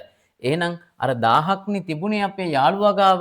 එහෙනම් ඒ යාළුවට රුපියල් 1000ක් අඩු කරගන්න වෙනවා 1024න්. එතකොට ඔන්න පිළිතුරක් එනවා රුපියල් 24යි. එහෙනම් හිග මුදල කීයද? තව රුපියල් 24 කියලා සටහන් කරලා තියෙනවනම් ඔබ නිවැරදි. පුතේ මෙතන රූ තිතක් දාලා ලිව්වා කියලා වැරැද්දක් නැහැ. රුපියල් කියලාම ලියලා තියෙනවා නම් වැරැද්දක් නැහැ. එහෙනම් ඔන්න සත පැත්තේ නැත්තම් තිතක් තියලා බිංදු දෙකක් සටහන් කරනවා නම් වඩාත්ම සුදුසුයි. ඔන්න ඔබට ලකුණු ලැබෙනවා. මෙන්න මේ බිල්පත හරිම පහසුයි ඔබට සාදා ගත්තොත්. හොඳයි. දැන් අපි යන්න හදන්නේ ඊළඟට පුතේ 23 වෙනි ප්‍රශ්නෙට. ඔන්න 23 වෙනි ප්‍රශ්නේ. තරඟයකදී බෝලය විසිකිරීමට එක් අයෙකුට අවස්ථා දෙකක් හිමි විය. සුනිල් පළමු අවස්ථාවේදී මීටර 13යි සෙන්ටිමීටර 5ක්ද දෙවන අවස්ථාවේදී පළමු අවස්ථාවට වඩා සෙන්ටිමීටර 3ක් වැඩියෙන්ද බෝලය විසිකලේ නම් අවස්ථා දෙකේදීම බෝලය විසිකල මුළු දුර කොපමණද? ඔන්න බලන්නකෝ. සමහර අය මෙන්න මේ අවස්ථාවේදී ටිකක් නොමග යයි කියලා මට හිතෙනවා. ඔන්න බලන්නකෝ පුතේ මේ කියන්නේ මොකද්ද? පළවෙනි අවස්ථාවේ කීයද? මීටර 13යි සෙන්ටිමීටර 5යි. එතකොට මේකට 3ක් එකතු කරලා ලියලා හරියන්නේ නැහැ. සෙන්ටිමීටර 3ක් එකතු කරලා ලියලා හරියන්නේ නැහැ පිළිතුර විදිහට. දෙවෙනි අවස්ථාවේදී පුතේ මේ දීලා තියෙන ප්‍රමාණයට සෙන්ටිමීටර 3ක් එකතු කරපුවාම මීටර 13යි සෙන්ටිමීටර 8යි. ඒ කියන්නේ පළවෙනි අවස්ථාවේදී මේ දීලා තියෙන දිග ප්‍රමාණය දෙවෙනි අවස්ථාවේදී මෙන්න මේ දීලා තියෙන දිග ප්‍රමාණය. ওই දිග ප්‍රමාණ දෙක අපි දැන් එකතු කරමු. ඒ කියන්නේ 13යි සෙන්ටිමීටර 5ට මීටර 13යි සෙන්ටිමීටර 8ක් එකතු කරන්න ඕනේ. එතකොට අපිට පිළිතුරක් ලැබෙනවා මීටර 26යි සෙන්ටිමීටර 13යි. මෙන්න බලන්න පිළිතුර නිවැරදිද කියලා. මීටර 26යි සෙන්ටිමීටර 13යි. ඔන්න ওই විදිහට ලියලා තියෙනවා නම් ඔබ නිවැරදි ඔබට ලකුණු දෙකක් හම්බ වෙනවා. හොඳයි. දැන් අපි යන්න හදන්නේ පුතේ 24 වෙනි ප්‍රශ්නයට. මෙන්න 24 වෙනි ප්‍රශ්නය. ශ්‍රමදානයකට පිරිමි 25 දෙනෙක් සහභාගී වූහ. මොවුන්ට දිවා ආහාරය සඳහා සහල් කිලෝග්‍රෑම් එකකින් බත් පාර්සල් 4ක් සාදන ලදී. සියලුම දෙනාට බත් පාර්සල් සෑදීමට අවශ්‍ය සහල් ප්‍රමාණය කොපමණද? දැන් අපි බලමු පුතේ මෙතන ඉන්නවලු ඔක්කොම ශ්‍රමදානයට පිරිමි 25 දෙනෙක් සහභාගී වෙනවා. එහෙනම් පුතේ කිලෝග්‍රෑම් එකකින් පාර්සල් 4යිනේ හදන්න පුළුවන්. දැන් අපි යම් බලන්න 25 දෙනෙක් ඉන්නවනම් 25 බෙදන්න ඕනේ කිලෝග්‍රෑම් එකට 4යිනේ. 25 4ට බෙදුනහම 6යි ඉතිරි 1යි. එහෙනම් අපිට මේ අවශ්‍ය කරන සම්පූර්ණ සහල් ප්‍රමාණය කීයද? කිලෝග්‍රෑම් එක බෙදන්න ඕනේ 4ට. එතකොට පුතේ ග්‍රෑම් 250ක් එනවා 4 දෙනාට. එහෙනම් බලන්න දැන් පිළිතුර කිලෝග්‍රෑම් 6යි ග්‍රෑම් 250යි. අපිට ඉස්සලා ලැබුණානේ කිලෝග්‍රෑම් 6ක් කියලා. ඉතිරි 1ක් කියලා ලැබුණේ පුතේ අර ග්‍රෑම් මේ 4ට බෙදිච්ච කිලෝග්‍රෑම් එක 4ට බෙදිච්ච ප්‍රමාණය. කිලෝග්‍රෑම් එක 4ට බෙදුනහම ඒ කියන්නේ ග්‍රෑම් 250යි. එහෙනම් අපිට අවශ්‍ය වෙනවා කිලෝග්‍රෑම් 6කුත් ග්‍රෑම් 250. ඔන්න එහෙනම් නිවැරදි පිළිතුර කිලෝග්‍රෑම් 6යි ග්‍රෑම් 250යි. හොඳයි. දුවේ පුතේ ඔන්න අපි එහෙනම් 26 වෙනි ප්‍රශ්නට යන්න හදන්නේ. ඔන්න වැඩිම ප්‍රමාණයක් හැමෝම වගේ හරිම ආසාවෙන් කරන ප්‍රශ්නයක් තමයි මේ ප්‍රස්ථාර කියලා කියන්නේ. හැම අවුරුද්දකම ප්‍රස්ථාරයක් නැති වෙන්නෙම නැහැ. හැබැයි ඔබ පිළිතුරු සපයන්නේ හරිම ආසාවෙන්. ඔක්කොගෙම වගේ හරියන ප්‍රශ්නයක්. බලමු ප්‍රශ්නේ කොහොමද මේ පාර තියෙන්නේ කියලා. ප්‍රස්ථාරයේ දැක්වෙන්නේ පැයක් තුල ඉන්ධන පිරවුම් හලකට පැමිණි වාහන පිළිබඳ තොරතුරුය. ඒ ඇසුරින් අසා ඇති ප්‍රශ්න වලට පිළිතුරු සපයන්න. බස් රථ මෙන් දෙගුණයක් පැමිණ ඇත්තේ කුමන වාහනද? පුතේ බලන්න බස් රථ බස් රථ තීරුව මෙන්න තියෙනවා අන්තිමටම බස් රථ තීරුව 8යි. එහෙනම් බස් රථ වගේ දෙගුණයක් පැමිණලා තියෙන්නේ මොනවද? 8 දෙගුණි 16යිනේ. එහෙනම් 16 කියන තීරුව ගිහින් තියෙන්නේ බලන්න යතුරු පැදි 20ක් තියෙනවා. මෝටර් රථ 16ක් තියෙනවා. එහෙනම් ඔන්න අපිට පිළිතුරක් ලබා ගන්න ලේසි. බස් රථ වගේ දෙගුණයක් තියෙන්නේ මෝටර් රථ. පිළිතුර මෝටර් රථ. ඒකේ දෙවෙනි කොටස. මෙම පැය තුලදී පැමිණි මුළු වාහන සංඛ්‍යාව කොපමණද? ඔන්න බොහෝ දුරට ඔය දෙවෙනි ප්‍රශ්නෙට එන්නේ සම්පූර්ණ එකතුව. අපි බලමු මේ එකතු කරලා මේ ටික 14යි 16යි එකතු කරපුවාම 30යි. 30ට 20ක් එකතු කරපුවාම 50යි. 50ට 8ක් එකතු කරපුවාම 58යි. ඔන්න නිවැරදි පිළිතුර 58 කියලා සටහන් කරලා තියෙනවා නම් ඔබට නිවැරදි ලකුණ ලැබෙනවා. රයිට්. ඔන්න අපි බලමු පුතේ ඊළඟට 27 වෙනි ප්‍රශ්නය. මෝටර් රථයක් පෙරවරු 11:30ට ගමන් ආරම්භ කළ අතර ගමන නිමා වීමට පැය 3යි මිනිත්තු 45ක් ගත විය. ගමන අවසන් කළ වේලාව පැය 24 ඔරලෝසු වේලාවෙන් ලියන්න. ඔන්න අහගන්න. පැය 24 වේලාවෙන් ලියනකොට පුතේ අත්‍යවශ්‍ය අනිවාර්ය දේවල් මොනවද? ඉලක්කම් 4ක් තියෙන්න ඕනේ. ඒ වගේම දෙතිතක් තියෙන්න ඕනේ. ඔන්න ඔය ටික අනිවාර්ය අංග. ඉලක්කම් 4ක් නැතුව ඉලක්කම් 3ක් තිබ්බොත් ඔන්න වැරදි. තිත් දෙකක් නැතුව එක තිතක් තිබුණොත් ඒත් ඔබ වැරදි. එහෙනම් පුතේ ඔන්න ඔය කියන නීති රීති වලට එකඟව අපි පිළිතුරු සටහන් කරමු. මුලින්ම අපි ගාන හදලා ඉමුකෝ. මෝටර් රථයක් පෙරවරු 11:30ට ගමන ආරම්භ කරලා ගමන නිමා වෙන්න පැය 3 මිනිත්තු 45ක් යනවා කියලා තියෙනවනේ. එහෙනම් අපි පුතේ 11:30ට 3:45ක් එකතු කරමු. මෙන්න බලන්න 30ට 45ක් එකතු කරනකොට මෙතන 75ක් වෙනවා. එතකොට අපිට මිනිත්තු පැත්තේ 75ක් තියන්න බෑනේ. ඒක නිසා අපි මිනිත්තු 75න් පැයකට මිනිත්තු කීයද? 60යිනේ. එහෙනම් 75න් අපි 60ක් ඉවත් කරලා පැයක් බවට පත් වුණාට පස්සේ මෙන්න මේ පැය පැත්තට අරන් එනවා ඒ මිනිත්තු 60 පැයක් කරලා. එහෙනම් පුතේ මෙතන ඉතුරු වෙන්නේ කීයද දැන්? 75න් 60ක් අයින් වුණාම 15යි. එතකොට පැයක් මෙහාට ආවට පස්සේ 11ට එකක් එකතු වුණාම 12යි. 12ට 3ක් එකතු වුණාම 15යි. එහෙනම් ඔන්න අපිට පිළිතුරක් ආවා ඉලක්කම් 4ක් තියෙනවා. හැබැයි තිත් එකයි තියෙන්නේ. එහෙනම් අපි පිළිතුර ලියන්නේ කොහොමද? 15යි තිත් දෙකයි ආපහු 15යි. එහෙනම් ඔන්න ඔය පිළිතුරට ඔබට ලකුණු දෙකක් හිමි වෙනවා. 15යි දෙතිතයි 15යි තිබුණොත් ඔන්න ඔබ නිවැරදිව පිළිතුරු සපයපු දරුවෙක් බවට පත් වෙනවා. රයිට්. අපි දැන් 28 වෙනි ප්‍රශ්නට යමු. කූඩුවක කුකුලෝ හා කිකිලියෝ 24 දෙනෙක් සිටිති. එයින් 4න් 3ක් කිකිලියන් නම් කුකුලන් ගණන කීයද? හොඳයි. පුතේ මෙන්න බලන්න. මේ ගාන හදන්නේ මෙහෙමයි. ඔක්කොම ඉන්නවනේ පුතේ 24 දෙනෙක්. එතකොට 4න් 3ක් හොයාගන්න නම් ඉස්සලා අපි 4න් එකක් හොයාගන්න ඕනේ. 24 බෙදන්න ඕනේ 4ට. 24 4ට බෙදුනහම එක කොටසක් 6යි. ඒ කියන්නේ 4න් එක පංගුවක් 6යි. 4න් පංගු දෙකක් 12යි. 4න් පංගු 3ක් 18යි. හැබැයි අපිට අවශ්‍ය වෙන්නේ 4න් 3ක් නෙවෙයි. 4න් 3ක් කිකිලියෝ ඉන්නවලු. එහෙනම් 4න් එකක්නේ කුකුල්ලු. එහෙනම් 4න් එකක් කියලා කියන්නේ 6ක ප්‍රමාණයක්. එහෙනම් ඔන්න අපිට පිළිතුර විදියට සලකන්න වෙන්නේ 6 කියන පිළිතුර පමණමයි. ඔන්න ඒකට පිළිතුර ලකුණු දෙකක් ලැබෙනවා 6 කියන පිළිතුර ලියලා තියෙන අයට. හොඳයි. එහෙමනම් පුතේ ඔන්න අපේ මේ වෙනකොට සිංහල, ඉංග්‍රීසි, දෙමළ, ගණිතය සියලුම ප්‍රශ්න අවසන්. එහෙනම් දැන් අපි යන්න හදන්නේ ඔයාලා ගොඩාක් ආස කරන පරිසරයට. පරිසරයේ ලකුණු 30ක් හම්බ වෙනවා. ඒ ලකුණු 30 ලබා ගන්න නිවැරදි පිළිතුර තෝරාගෙන හරියට ඉරක් ඇන්දොත් ඔබට ඒ ලකුණ අනිවාර්යෙන් හම්බ වෙනවා. ඔබ ඉගෙන ගත්ත පරිසර දැනුම මේ පරිසරයේ අවට සැරිසරමින් ඔබ නිරන්තරයෙන් යම් යම් කරුණු දැන කියා ගන්නවා. ඉතින් මම හිතනවා අද දවසේදී මේ තියෙන පරිසර ප්‍රශ්න 30 බොහෝ දෙනෙක්ගේ නිවැරදි වෙයි කියලා. මෙන්න පළවෙනි ප්‍රශ්නය.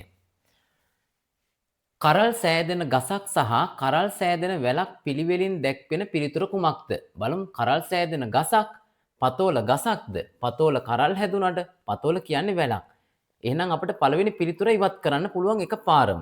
දැන් අපි බලමු පුතේ කරල් හැදෙන ගසක්. කරල් හැදෙන ගසක් තමයි මුරුංගා. කරල් හැදෙන ගසක් තමයි ඇහැල. එහෙනම් පුතේ පළවෙනි කියන කොටසත් එක්ක සංසන්දනය කරලා බලනකොට මේ මුරුංගා කියන පිළිතුරත් නිවැරදි, ඇහැල කියන පිළිතුරත් නිවැරදි. අපි දැන් බලමු දෙවෙනි කොටසේ කියනවා පුතේ කරල් හැදෙන වැලක්ලු දෙවෙනියට තියෙන්න ඕනේ. වට්ටක්කා කියලා කියන්නේ කරල්ද? නැහැනේ. වට්ටක්කා කියලා කියන්නේ ගෙඩියක්. එහෙනම් ගෙඩි හැදෙන වැලක් මෙන්න මේ දෙවෙනි පිළිතුරට එන්න බෑ. එහෙනම් ඔන්න දඹල කියන්නේ කරල් හැදෙන වැලක්. අපි බලමු. මෙන්න දීලා තියෙනවා ලස්සන පින්තූරයක්. මේ තියෙන්නේ පුතේ අපේ පළාත් පුෂ්පය. උතුරුමැද පළාතේ පළාත් පුෂ්පය, ඇහැල මල. මේ තියෙන්නේ ඇහැල ගහේ හැදෙන ලස්සනට කරල් ටිකක් කළුම කළු පාටයි හොඳට මෝරපු කරලක්. එතකොට පුතේ අර එහා පැත්තේ පින්තූරේ තියෙන්නේ දඹල. මේ පේනවනේ ලස්සනට වැලකට ගිහිල්ලා තියෙන හොඳ සරුවට වැඩිච්ච දඹල. එහෙනම් ඔන්න ඔබේ නිවැරදි පිළිතුර විදියට සටහන් වෙන්න ඕනේ ඇහැල හා දඹල. උත්තරය 3. මෙන්න ඊළඟට 30 වෙනි ප්‍රශ්නේ.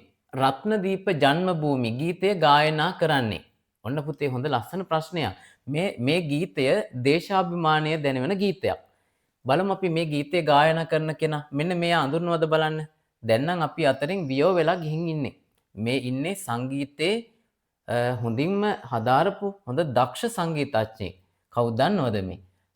WD අමරදේව ශූරින් තමයි මේ ඉන්නේ. එහෙනම් ඔන්න මේ ගීතය ගායනා කරන ගායන ශිල්පියා තමයි WD අමරදේව මහතා. පිළිතුර 1. 31 වෙනි ප්‍රශ්නය.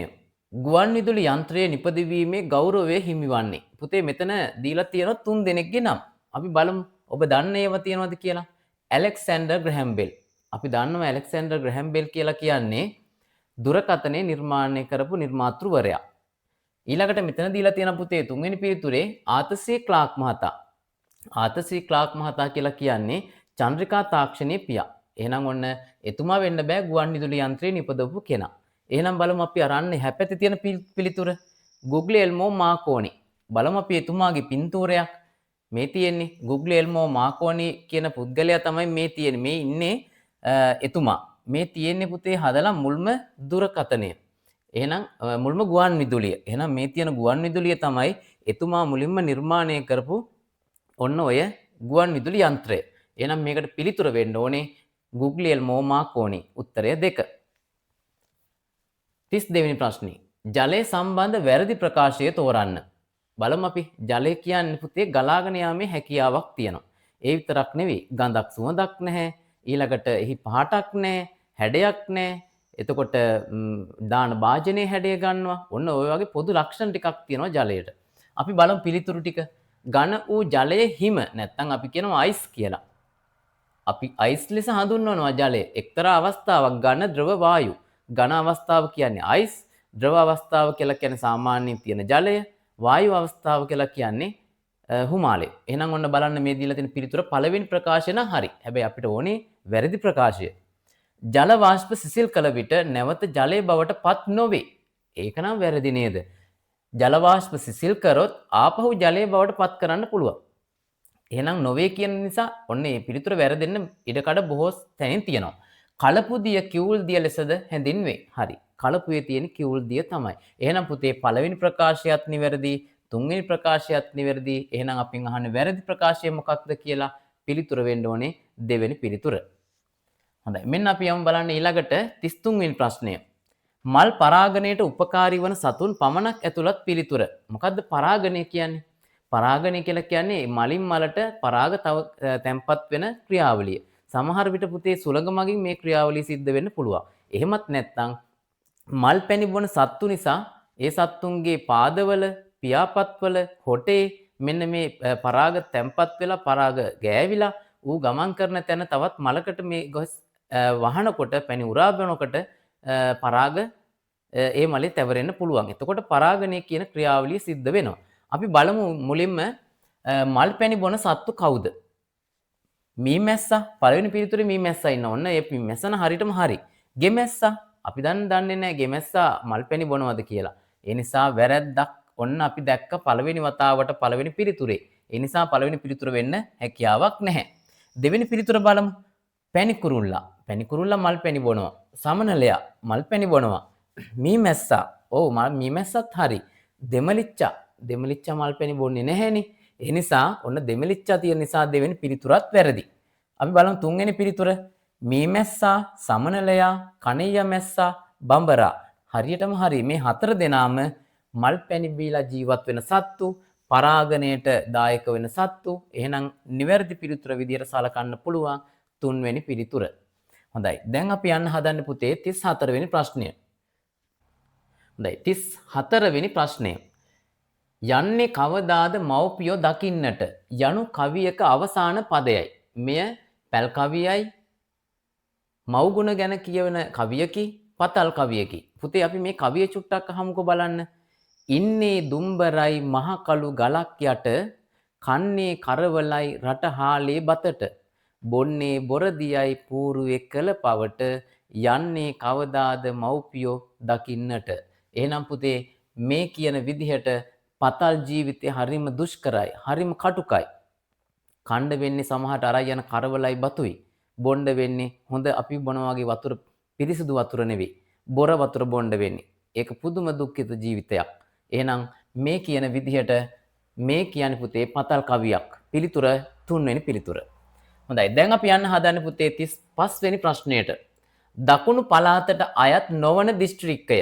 ඔන්න මම හැම මොහොතෙම කියනවා ලංකා සිටියම ආශ්‍රිතව දිස්ත්‍රික්ක තියෙනවා, පළාත් තියෙනවා, යම් යම් ප්‍රසිද්ධ ස්ථාන තියෙනවා. මෙන්න මේ ආශ්‍රිතව ප්‍රශ්නයක් බොහෝ දුරට ශිෂ්‍යත්ව ප්‍රශ්න පත්‍රයට එනවා. බලමු මේ ප්‍රශ්නේ කොහොමද අපි निराකරණය කරගන්නේ කියලා. දකුණු පළාතට අයත් නොවන දිස්ත්‍රික්කය. පුතේ ලංකාවේ තියෙනවා පළාත් 9ක්. පළාත් 9න් දකුණු පළාතට අයිති වෙනවා දිස්ත්‍රික්ක 3ක්. අපි බලමු මේ සිතිය මේ තියෙන්නේ දකුණු පළාත. මෙන්න මේ තියෙන්නේ දකුණු පළාත ලකුණු කරලා. එහෙනම් දකුණු පළාතට අයිති වෙනවා ගාල්ල, මාතර, හම්බන්තොට කියන දිස්ත්‍රික්ක 3. දැන් අපි බලමු අයත් නොවන්නේ මොකද්ද කියලා. ගාල්ල අයිති වෙනවා. මාතර අයිති වෙනවා. හැබැයි කළුතර තියෙන්නේ කොහෙද? කළුතර අයිති වෙන්නේ පුතේ බස්නාහිර පළාතට. එහෙනම් බස්නාහිර පළාතේ දිස්ත්‍රික්ක 3ක් තියෙනවනේ. කොළඹ ගම්පහ කළුතර. එහෙනම් ඔන්න මේ කියන විදිහට පුතේ දකුණු පළාතට අයත් නොවන්නේ කළුතර කියන දිස්ත්‍රික්කය. පිළිතුර 3. හොඳයි දැන් අපි යන්න හදන්නේ 36 වෙනි ප්‍රශ්නයට. 1877 අගෝස්තු 22 උපත ලැබූ මෙම ඉංග්‍රීසි ප්‍රංශ ලතින් ජර්මන් ග්‍රීක පාලි භාෂා හොඳින් හැදෑරු වෙමි. නීතිවේදියෙකු හා පරිවර්තකයෙකු වන මම සිලෝන් නැෂනල් රිවිව් සංග්‍රහයේ සමාරම්භක සංස්කාරකවරයයි. මෙම විස්තරයෙන් කියවෙන පුද්ගලයාගේ රූපය යටින් ඉරක් අඳින්න. බලමු පුතේ මේ පළවෙනි පින්තූරේ ඉන්නේ කවුද? ආනන්ද කුමාරස්වාමි මහතා. දෙවෙනි පින්තූරේ ඉන්නේ කවුද? එස් මහින්ද හිමි. තුන්වෙනි පින්තූරේ ඉන්නේ කවුද? ටී.බී. ජයා. එහෙනම් ඔන්න මේ කියන ප්‍රකාශයට වඩාත්ම ගැලපෙන පුද්ගලයා තමයි මෙන්න මේ කෙනා. කවුද මේ? පළවෙනි පිළිතුරේ ඉන්න ආනන්ද කුමාරස්වාමී තමයි ඔය කියන අර සිලෝන් නැෂනල් රිවිව් සංග්‍රහයේ සමාරම්භක සංස්කාරකවරයාත් වෙන්නේ. පිළිතුර 1. 37 වෙනි ප්‍රශ්නේ. sannivedanaye අංග පමණක් ඇතුළත් පිළිතුරු වන්නේ. sannivedanaye අංග තියෙනවා. මෙන්න බලන්න පළවෙනි පිළිතුර ලිපි, මුද්දර, පණිවිඩ නැහැ. පරිගණකයේ දුරකථනයේ රූපවාහිනිය වෙන්න බෑ. මෙන්න බලන්න පුතේ. යවන්නා මාධ්‍ය ලබන්නා අපි දන්නවා යමක් අපි යවනවා නම් යවන්නේ අපි හිතමු ලියුම කියලා. ලිපිය යවන්නෙක් ඉන්නවා. මාධ්‍ය විදිහට ලිපිය පාවිච්චි කරනවා. ලබන්න කවුද? මේ ලියුම අතරපත් වෙන කෙනා. එහෙනම් අපි දුරකථන ඇමතුමක් දුන්නා කියමුකෝ. එහෙනම් මම දුරකථන ඇමතුමක් දෙනකොට මාධ්‍ය දුරකථන ඇමතුම. ලබන්න ඔන්න කෙනෙක් ඉන්නවා මගේ දුරකථන ඇමතුමට කතා කරන කෙනෙක්. එහෙනම් ඔන්න මේ කියන සිදුවීම් ඇතුළත් පිළිතුර තමයි නිවැරදි පිළිතුර වෙන්නේ යවන්න මාධ්‍ය සහ ලබන්න. පිළිතුර 2. 38 වෙනි ප්‍රශ්නේ. අපගේ නිවසේ ඇති කසල බැහැර කිරීමේදී අප සතු වගකීමක් වන්නේ. ඔන්න පුතේ ඊටාම වැදගත් සාමාන්‍ය පරිසරයේ යම් දේවල් අපේ ජීවිතය හැඩගස්වා ගන්න හොඳ ක්‍රියාවලීන් තමන්ගේ ජීවිතයට හුරු පුරුදු කරගන්න හොඳ අවස්ථාවක්. ඒ වගේ ප්‍රශ්නයක් බොහෝ දුරට මේ ප්‍රශ්න පත්‍රවල හම්බ වෙනවා. බලමු අපේ නිවසේ කසල බැහැර කිරීමේදී අපේ වගකීමක් මොකක්ද කියලා පළවෙනි පිළිතුර. දිරණ නොදිරණ වීදුරු ලෙස වර්ග කර බාර දීම. බලන්නකො කොච්චර හොඳද කියලා. දිරණ කසල වෙන් කරපුවාම වීදුරුත් ඔක්කොම එකට දාන්නේ නැතුව වෙන් කරලා දුන්නොත් ඒවා වෙන් කරලා කසල කළමනාකරණය කරගන්න බොහොම පහසුයි. හැබැයි දෙවෙනි එක බලන්න. කසල වෙන් නොකොට එකම මල්ලකට දමා බාර දීම. ඒ කියන්නේ දිරණ ඒවයි ප්ලාස්ටික්, වීදුරු, පොලිතින් හැම දෙයක්ම එකට කරලා දුන්නොත් එහෙම ඒවා වෙන් කරගන්න බෑ. ඒවා බැහැර කරන්න හරි අපහසුයි. ඒ නිසා ඔන්න දෙවෙනි ක්‍රමවේදය නම් කොහෙත්ම ගැලපෙන්නේ නැහැ. සියලුම කසල කැලෑවකට විසිකිරීම. කවදාවත් කරන්න එපා. සමහර විට පුතේ අපි විසි කරන කසල සමහර සත්තු ආහාරයක් විදිහට ආහාරයට ගන්නවා. එහෙම වුණොත් පොලිතින් එකක තිබුණොත් ඔය ගන්න ආහාරය ඒ සතාගේ කුසෙට ගිහින් ඒ සතා පොලිතින් නිසා ජීවිතයට හානියක් සිද්ධ වෙන්න පුළුවන්. ඒ නිසා ඔන්න ඒ දිනක් කරන්නම හොඳ නෑ. පරිසර විනාශයක් තමයි අපි ඒ කරන්නේ. එහෙනම් නිවැරදි පිළිතුර වෙන්න ඕනේ පළවෙනි පිළිතුර. දිරණ නොදිරණ වීදුරු ලෙස වර්ග කර බාර දීම. 39 වෙනි ප්‍රශ්නේ. මුහුදට මායිම් නොවන පළාත් ඇතුළත් පිළිතුර තෝරන්න. ඔන්න පුතේ ගිය අවුරුද්දේ 2025 අවුරුද්දේ තිබුණ ප්‍රශ්නයක්. මුහුදට මායිම් නොවන පළාත් ගණන කීයද කියලා. එහෙනම් ඔන්න මම අර කිව්වා වගේ ලංකා සිතියම ආශ්‍රිතව බොහෝ දුරට ප්‍රශ්නයක් මෙවරත් සකස් වීමේ හැකියාව තියෙනවා. අපි බලමු මුහුදට මායිම් නොවන පළාත්. මේ තියෙන්නේ ලංකා සිතියම. මේ තියෙන පුතේ අපේ උතුරු පළාතේ දිස්ත්‍රික්ක 5ක් තියෙනවා. යාපනයේ මුලතිව් කිලිනොච්චිය මන්නාරම වවුනියාව කියලා දිස්ත්‍රික්ක 5ක් තියෙනවා. මේ අපි ජීවත් වෙන උතුරු මැද පළාත අනුරාධපුරය සහ පොළොන්නරුව. මේ තියෙන නැගෙනහිර පළාත. නැගෙනහිර පළාතේ තියෙනවා දිස්ත්‍රික්ක 3ක්. ත්‍රිකුණාමලය, අම්පාර සහ මඩකලපුව. ඊළඟට මේ තියෙන්නේ වයඹ පළාත. වයඹ පළාතේ පුත්තලම සහ කුරුණෑගල. මේ තියෙන්නේ පුතේ ලංකාවේ මැද මධ්‍යම පළාත. මාතලේ මහනුවර සහ නුවරඑළිය. මේ තියෙන්නේ බස්නාහිර පළාත. ගම්පහ, කළුතර සහ කොළඹ. ඊළඟට මේ තියෙන්නේ කෑගල්ල දිස්ත්‍රික්, කෑගල්ල සහ රත්නපුරේ තියෙන සබරගම් පළාත. මේ තියෙන්නේ ඌව පළාත, මොණරාගල සහ බදුල්ල. ඊළඟට මේ තියෙන ගාල්ල, මාතර, හම්බන්තොට තියෙන දකුණු පළාත. ඔන්න එහෙනම් ලංකාවේ පළාත් ආශ්‍රිතව දිස්ත්‍රික්ක ටික ඔබ හොඳින් මතක තබා ගන්න. එහෙනම් පුතේ දැන් අපි බලමු මේ පිළිතුරු අතරින් නැගෙනහිර පළාත හා දකුණු පළාත. බලමු නැගෙනහිර පළාත නම් දිස්ත්‍රික්ක 3ම මුහුදට මායිම් වෙනවා. එහෙනම් දකුණු පළාතේ දිස්ත්‍රික්ක 3ම මුහුදට මායිම් වෙනවා. දැන් අපි අහන්නේ මායිම් නොවන පළාත් ඇතුළත් පිළිතුර. වයඹ පළාතේ පුත්තලම දිස්ත්‍රික්කයේ මුහුදට මායිම් වෙනවා. කුරුණෑගල මායිම් වෙන්නේ නැහැ. බස්නාහිර පළාතේ දිස්ත්‍රික්ක 3ම මායිම් වෙනවා. එහෙනම් පුතේ තුන්වෙනි පිළිතුර වෙන්නත් බෑ. මෙන්න සබරගම් පළාත. මේ තියෙන කෑගල්ල සහ රත්නපුරය. ඌව පළාත. මේ තියෙන්නේ බදුල්ල සහ මොනරාගල. එහෙනම් ඔන්න නිවැරදි පිළිතුර විදිහට අපිට සලකන්න පුළුවන් දෙවෙනි පිළිතුර. හොඳයි. දැන් අපි යන්න හදන්නේ 40 වෙනි ප්‍රශ්නයට. ගෙවතු වගාවක් සඳහා ඉඩමක් තෝරා ගැනීමේදී වඩා සැලකිලිමත් විය යුතු කරුණක් නොවන්නේ. බලමු අපි ගෙවතු වගාවක් සඳහා ඉඩමක් තෝරා ගන්නකොට මොනවද අවම වශයෙන් සලකා බලන්න ඕනේ කියලා. හොඳින් හිරුවෙලිය වැටෙන ස්ථානයක් වීම අනිවාර්යෙන් බලන්න ඕනේ. අනිවාර්යෙන් බලන්න වෙනවමයි. ජලය සපයා ගැනීමට පහසු ස්ථානයක්. ඒකත් අනිවාර්ය අංගයක්. ජලය ගොඩාක් ඈත ඉඳලා දුර බැහැර ඉඳලා ගේන්න වුණොත් එහෙම අපිට මේ වගාව කරන්න බෑ. ඒ නිසා අනිවාර්යයෙන්ම ජලය සපයා ගන්න ටිකක් කිට්ටු තැනක් ආසන්න තැනක් විය යුතුමයි. අස්වැන්න විකුණා ගැනීමට වෙළඳ පොළට ආසන්න ස්ථානයක්. ඒක නම් ඕනේ නැහැ.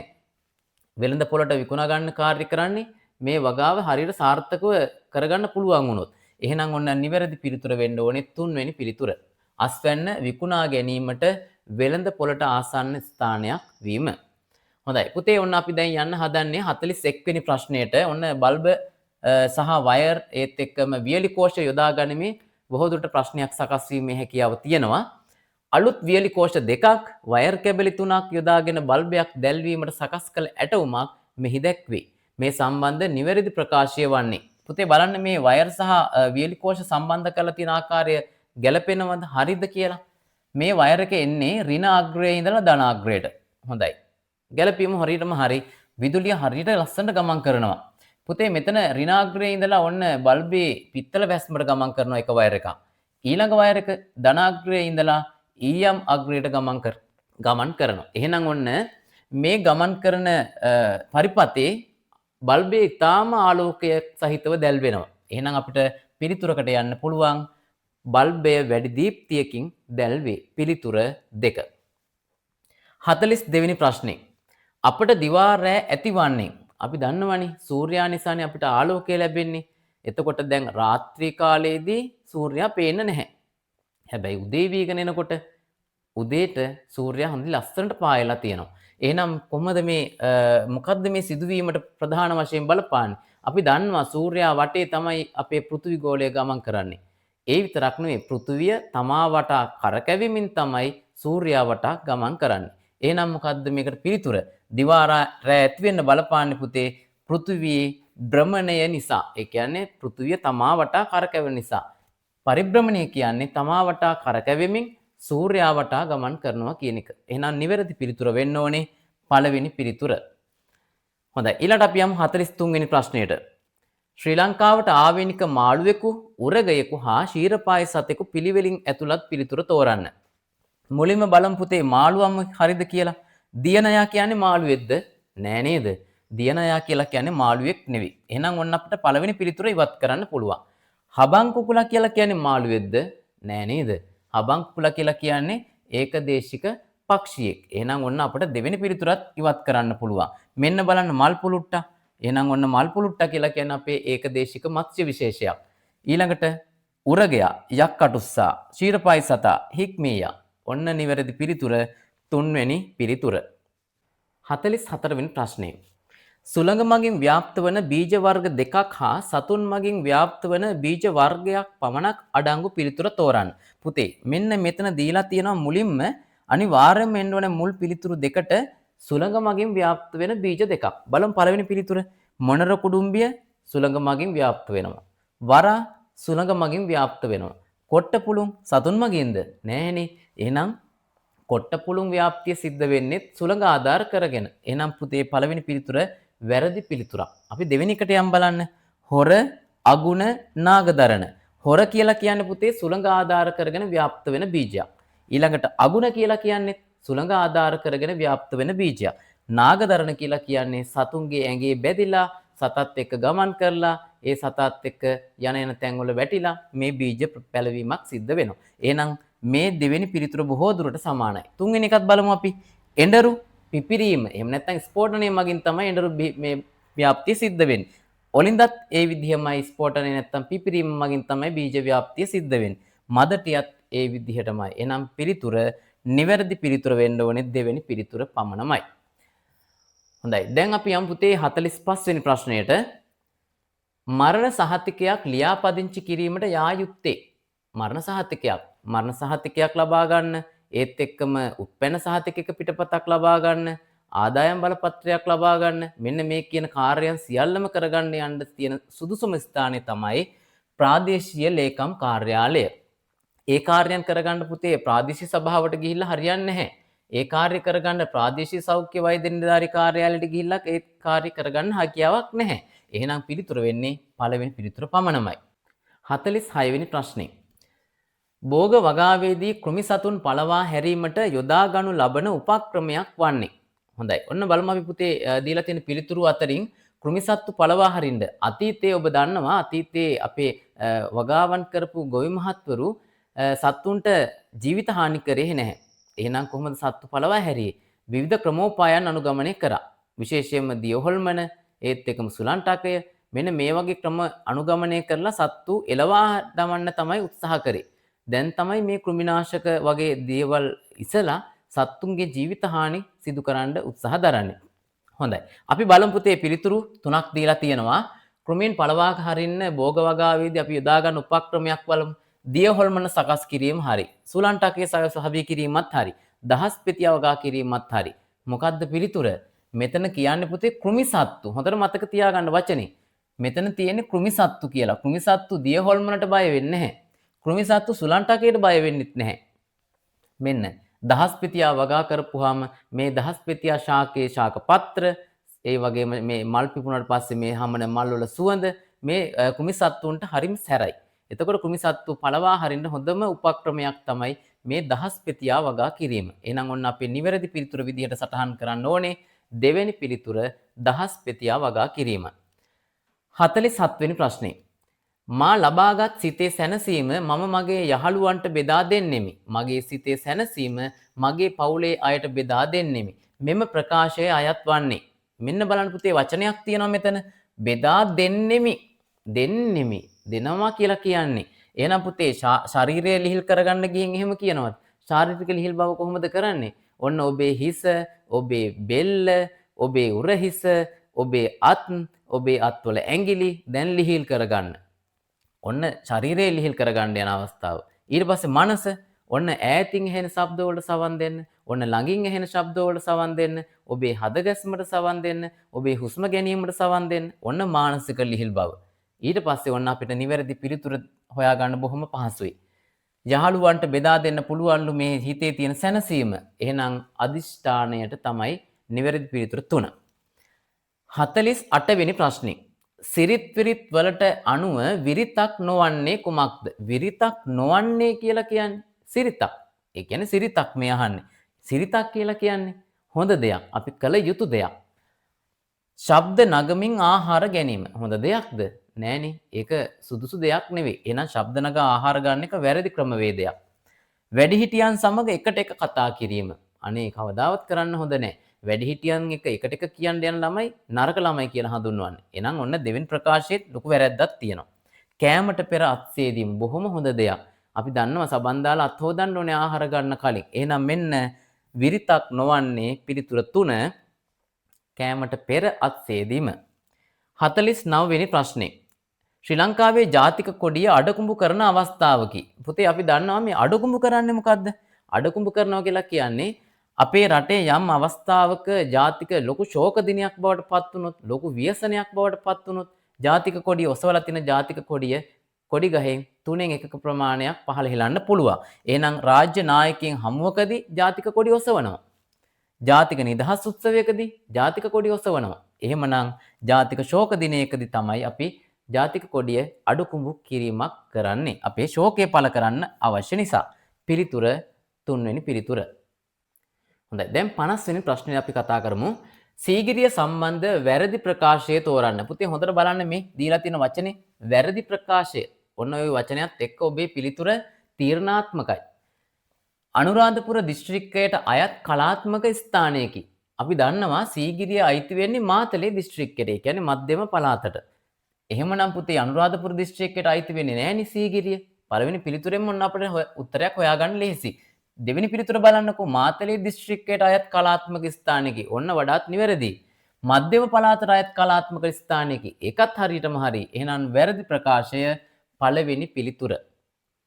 විටමින් B ඌනතාවය නිසා ඇතිවන රෝගී තත්වයකි. කටකොන් තුවාල වීම, ගලගණ්ඩේ සෑදීම, අස්ථි දිරා යාම. පුතේ හොඳට බලන්න මේ පිළිතුරු තුන. අපි දන්නවා ගලගණ්ඩේ කියන රෝගය. ගලගණ්ඩේ රෝගය ඇති වෙන්න නම් අයඩින් ඌනතාවයක් ඇති වෙන්න ඕනේ. අයඩින් ඌනතාවය නිසා තමයි ගලගණ්ඩේ කියන රෝගය ඇති වෙන්නේ. ඊළඟට මෙතන තියෙනවා අස්ථි දිරාපත් වීම. අස්ථි කියලා කියන්නේ අපේ ඇටකොටු. මේ අස්ථි ශක්තිමත් වෙන්නේ අපි කැල්සියම් අඩංගු ආහාර ගත්තොත්. එහෙනම් කැල්සියම් ඌනතාවයක් නිසා තමයි අස්ථි වල ආබාධ ඇති වෙන්න පුළුවන්. එහෙනම් මෙන්න නිවැරදි පිළිතුර විටමින් B ඌනතාවය නිසා ඇතිවන රෝගී තත්ත්වය තමයි කටකොන් තුවාල වීම. පිළිතුර 1. 52 වෙනි ප්‍රශ්නේ. සුලන් දිශා දර්ශකයක සම්බන්ධ අසත්‍ය ප්‍රකාශය වන්නේ. ඔන්න බලන්න සුලන් දිශා දර්ශකයක් තියෙනවා. ඔබට මතක ඇති පොළොව හා අහස පාඩමේ 4 ශ්‍රේණියේදී අපි හැදුවා. බීම් බට යොදාගෙන, කාඩ්බෝඩ් යොදාගෙන, ඇල්පිනිති යොදාගෙන, ආධාරකයක් සකස් කරගෙන අපි මේ වගේ සරල ඇටවුමක් නිර්මාණය කරා 4 ශ්‍රේණියේදී. එහෙනම් පුතේ මේ තියෙන්නේ ඊ හිස, මේ තියෙන්නේ ඊ පත. ඊ හිසෙන් හැම වෙලාවෙම පෙන්눔 කරන්නේ සුළඟ හමාගෙන එන පැත්ත. එහි ඉඳලා තමයි මෙහෙට එන්නේ. එහෙනම් සුළඟ හමාගෙන යන්නේ කොහොමද? ඊ පත පැත්තෙන් තමයි සුළඟ හමාගෙන යන්නේ. අපි හිතමුකෝ බලන්න මේ පැත්ත නැගෙනහිර දිශාව කියලා. එහෙනම් නැගෙනහිර දිශාව ඉඳලා තමයි මේ හුළඟ එන්නේ. හුළඟ යන්නේ කොහෙටද? බස්නාහිර දිශාවට. ඔන්න ওই විදිහට තමයි සුළං ගමන් කරන්නේ. එහෙනම් බලමු පුතේ මේ දිශා දර්ශකය හා සම්බන්ධ අසත්‍ය ප්‍රකාශය. ඔන්න ඒකෙත් අහන්නේ වැරදි එක. අසත්‍යයි කියන්නේ වැරදි. සුළං හමන දිශාව හඳුනාගත හැකිය. වඩාත් නිවැරදි. හරියට හරි. ඊ හිස සුළං හමා එන දිශාවට හැරී සිටි. අර මම පැහැදිලි කිරීමක් කරේ. සුළං හමා එන පැත්තෙන් තමයි ඊ හිස පවතින්නේ. ඊ පත සුළං හමා එන දිශාවට හැරී ඇත. ඔන්න වැරදි ප්‍රකාශය. සුළං හමා එන පැත්තට ඊ පත පිහිටන්න බෑ. සුළං හමා යන පැත්තට තමයි ඊ පත පිහිටන්න ඕනේ. එහෙනම් මෙන්න නිවැරදි උත්තරය 3 වෙනි පිළිතුර. 53 වෙනි ප්‍රශ්නේ. චන්ද්‍රිකා යොදාගෙන පණිවිඩ හෝමාරු කළ හැකි බවට මුලින්ම අදහස් ප්‍රකාශ කළේ CWW කන්නංගර මහතා, ආතර් සී ක්ලාක් මහතා, හෙන්රි ස්ටී ඕල්කට් තුමා. පුතේ අපි දන්නවා චන්ද්‍රිකා තාක්ෂණයේ පියා ලෙස සලකන්නේ ආතර් සී ක්ලාක් මහතා. එහෙනම් අන්න අපිට නිවැරදි පිළිතුර විදිහට සටහන් කරන්න පුළුවන් දෙවෙනි පිළිතුර ආතර් සී ක්ලාක් මහතා. 54 වෙනි ප්‍රශ්නේ. පක්ෂීන් සතු විශේෂ ලක්ෂණයකි. ඔන්න පක්ෂියෙක් කියලා කියන්නේ කවුද? කුරුල්ලෙක්. එහෙනම් කුරුල්ලා අපි දන්න පුතේ ඔබ දැකලා ඇති ඔය කුකුල්ලු, මයිනෝ, කපුටෝ මේ වගේ කුරුල්ලන් ගොඩක් දුරට ඔය ධාන්‍ය වර්ග ඇහිදිනකොට ඔළුව මෙහෙම පැත්තට හොම හරව තමයි හොඳට බලන්නේ. ඌට ඇස් කරකන්න බෑ. එහෙනම් බලන්නකෝ ඇස් හරවා වටපිට බලන්න හැකියාවක් නැහැ පක්ෂියෙකුට. ඔන්න නිවැරදි උත්තරේ 2. රයිට් අපි දැන් යමු බලන්න 55 වෙනි ප්‍රශ්නෙට. ළමා උපකාරක සේවාව සඳහා හඳුන්වා දී ඇති ක්ෂණික දුරකථන අංකය. ඔන්න බලමු අපි දුරකථන අංක 3ක් දීලා තියෙනවා. පළවෙනි දුරකථන අංකය තමයි 1929. ඔව් මෙන්න නිවැරදි උත්තරය. ක්ෂණික දුරකථන ඇමතුමක් 1929 කියලා කියන්නේ පුතේ ළමා උපකාරක සේවය. 1919 කියලා කියන්නේ රාජ්‍ය තොරතුරු කේන්ද්‍රය. 119 නැත්නම් 119 කියලා කියන්නේ හදිසි පොලිසි ඇමතුම් ඒකකය. එහෙනම් ඔන්න නිවැරදි පිළිතුර විදිහට සලහන් කරන්න පුළුවන්. පළවෙනි පිළිතුර 1929. 56 වෙනි ප්‍රශ්නේ. විදුලිය අරපිරිමැස්මෙන් පාවිච්චි කරන අවස්ථාවක් වන්නේ. අරපිරිමැස්මෙන් පාවිච්චි කරන්න ඕනේ. අපත යවන්න හොඳ නෑ. ජලය වගේමයි විදුලියත්. ශීතකරණය නිතර විවෘත කිරීම. ඔන්න නිතර විවෘත කරොත් පුතේ කරන්ට් එක වැඩිපුර වැය වෙනවා. ඒ නිසා ඒක සුදුසු ක්‍රමවේදයක් නෙවෙයි. අරපිරිමැස්මෙන් පාවිච්චි කරන්න ශීතකරණ නිතර අරින්න හොඳ නැහැ. සෑම විටම විදුලි පංකා දමා තැබීම. බලන්න සමහර විට අපි කාමරේ ඉන්නකොටත් විදුලි පංකාව දාලා තියෙනවා. කාමරෙන් ඉවතට ගියපුවාමත් විදුලි පංකාව නිකන් කැරකෙනවා. ඔබේ පන්ති කාමරේත් එහෙම දැකලා ඇතිනේ. සමහර විට ඔබ පන්ති කාමරේ ඉන්නකොට කරකෙන්න දාපු විදුලි පංකාව ඔබ එළියට ගිහිල්ලා සෙල්ලම් කරලා එනකොටත් කරකැවෙනවා. එහෙනම් ඔන්න ඔබ ඒ කරන්නේත් විදුලිය අර පිරිමැස්මෙන් පාවිච්චි කරන අවස්ථාවක් නෙවෙයි. ඔන්න එහෙමනම් ඒ කරන ක්‍රියාවත් වැරදි වැඩක්. මෙන්න තුන්වෙනි පිළිතුර. සතියකට ප්‍රමාණවත් ඇඳුම් එකවර මැදීම. පුතේ විදුලි ස්ත්‍රික්කය රත් වෙච්ච වෙලාවට එක දිගටම මැදගෙන ගියොත් රෙදි කීපයක්ම අපිට විදුලිය ඉතිරි කරගන්න පුළුවන්. නැත්තම් අපි හිතමුකෝ දවසින් දවස මදිනවා කියලා. එතකොට වෙන්නේ මොකද්ද? රත් වෙන්න කාලයක් ගත වෙනවා. ඒ රත් වෙන්න යන කාලය සමහර විට විදුලි බිලට එකතු වෙන කාලයක් වෙන්න පුළුවන්. ඒ නිසා ඔන්න එහෙනම් මෙන්න සුදුසුම ක්‍රමවේදය සතියකට ප්‍රමාණවත් ඇඳුම් එකවර මැදීම. පිළිතුර 3.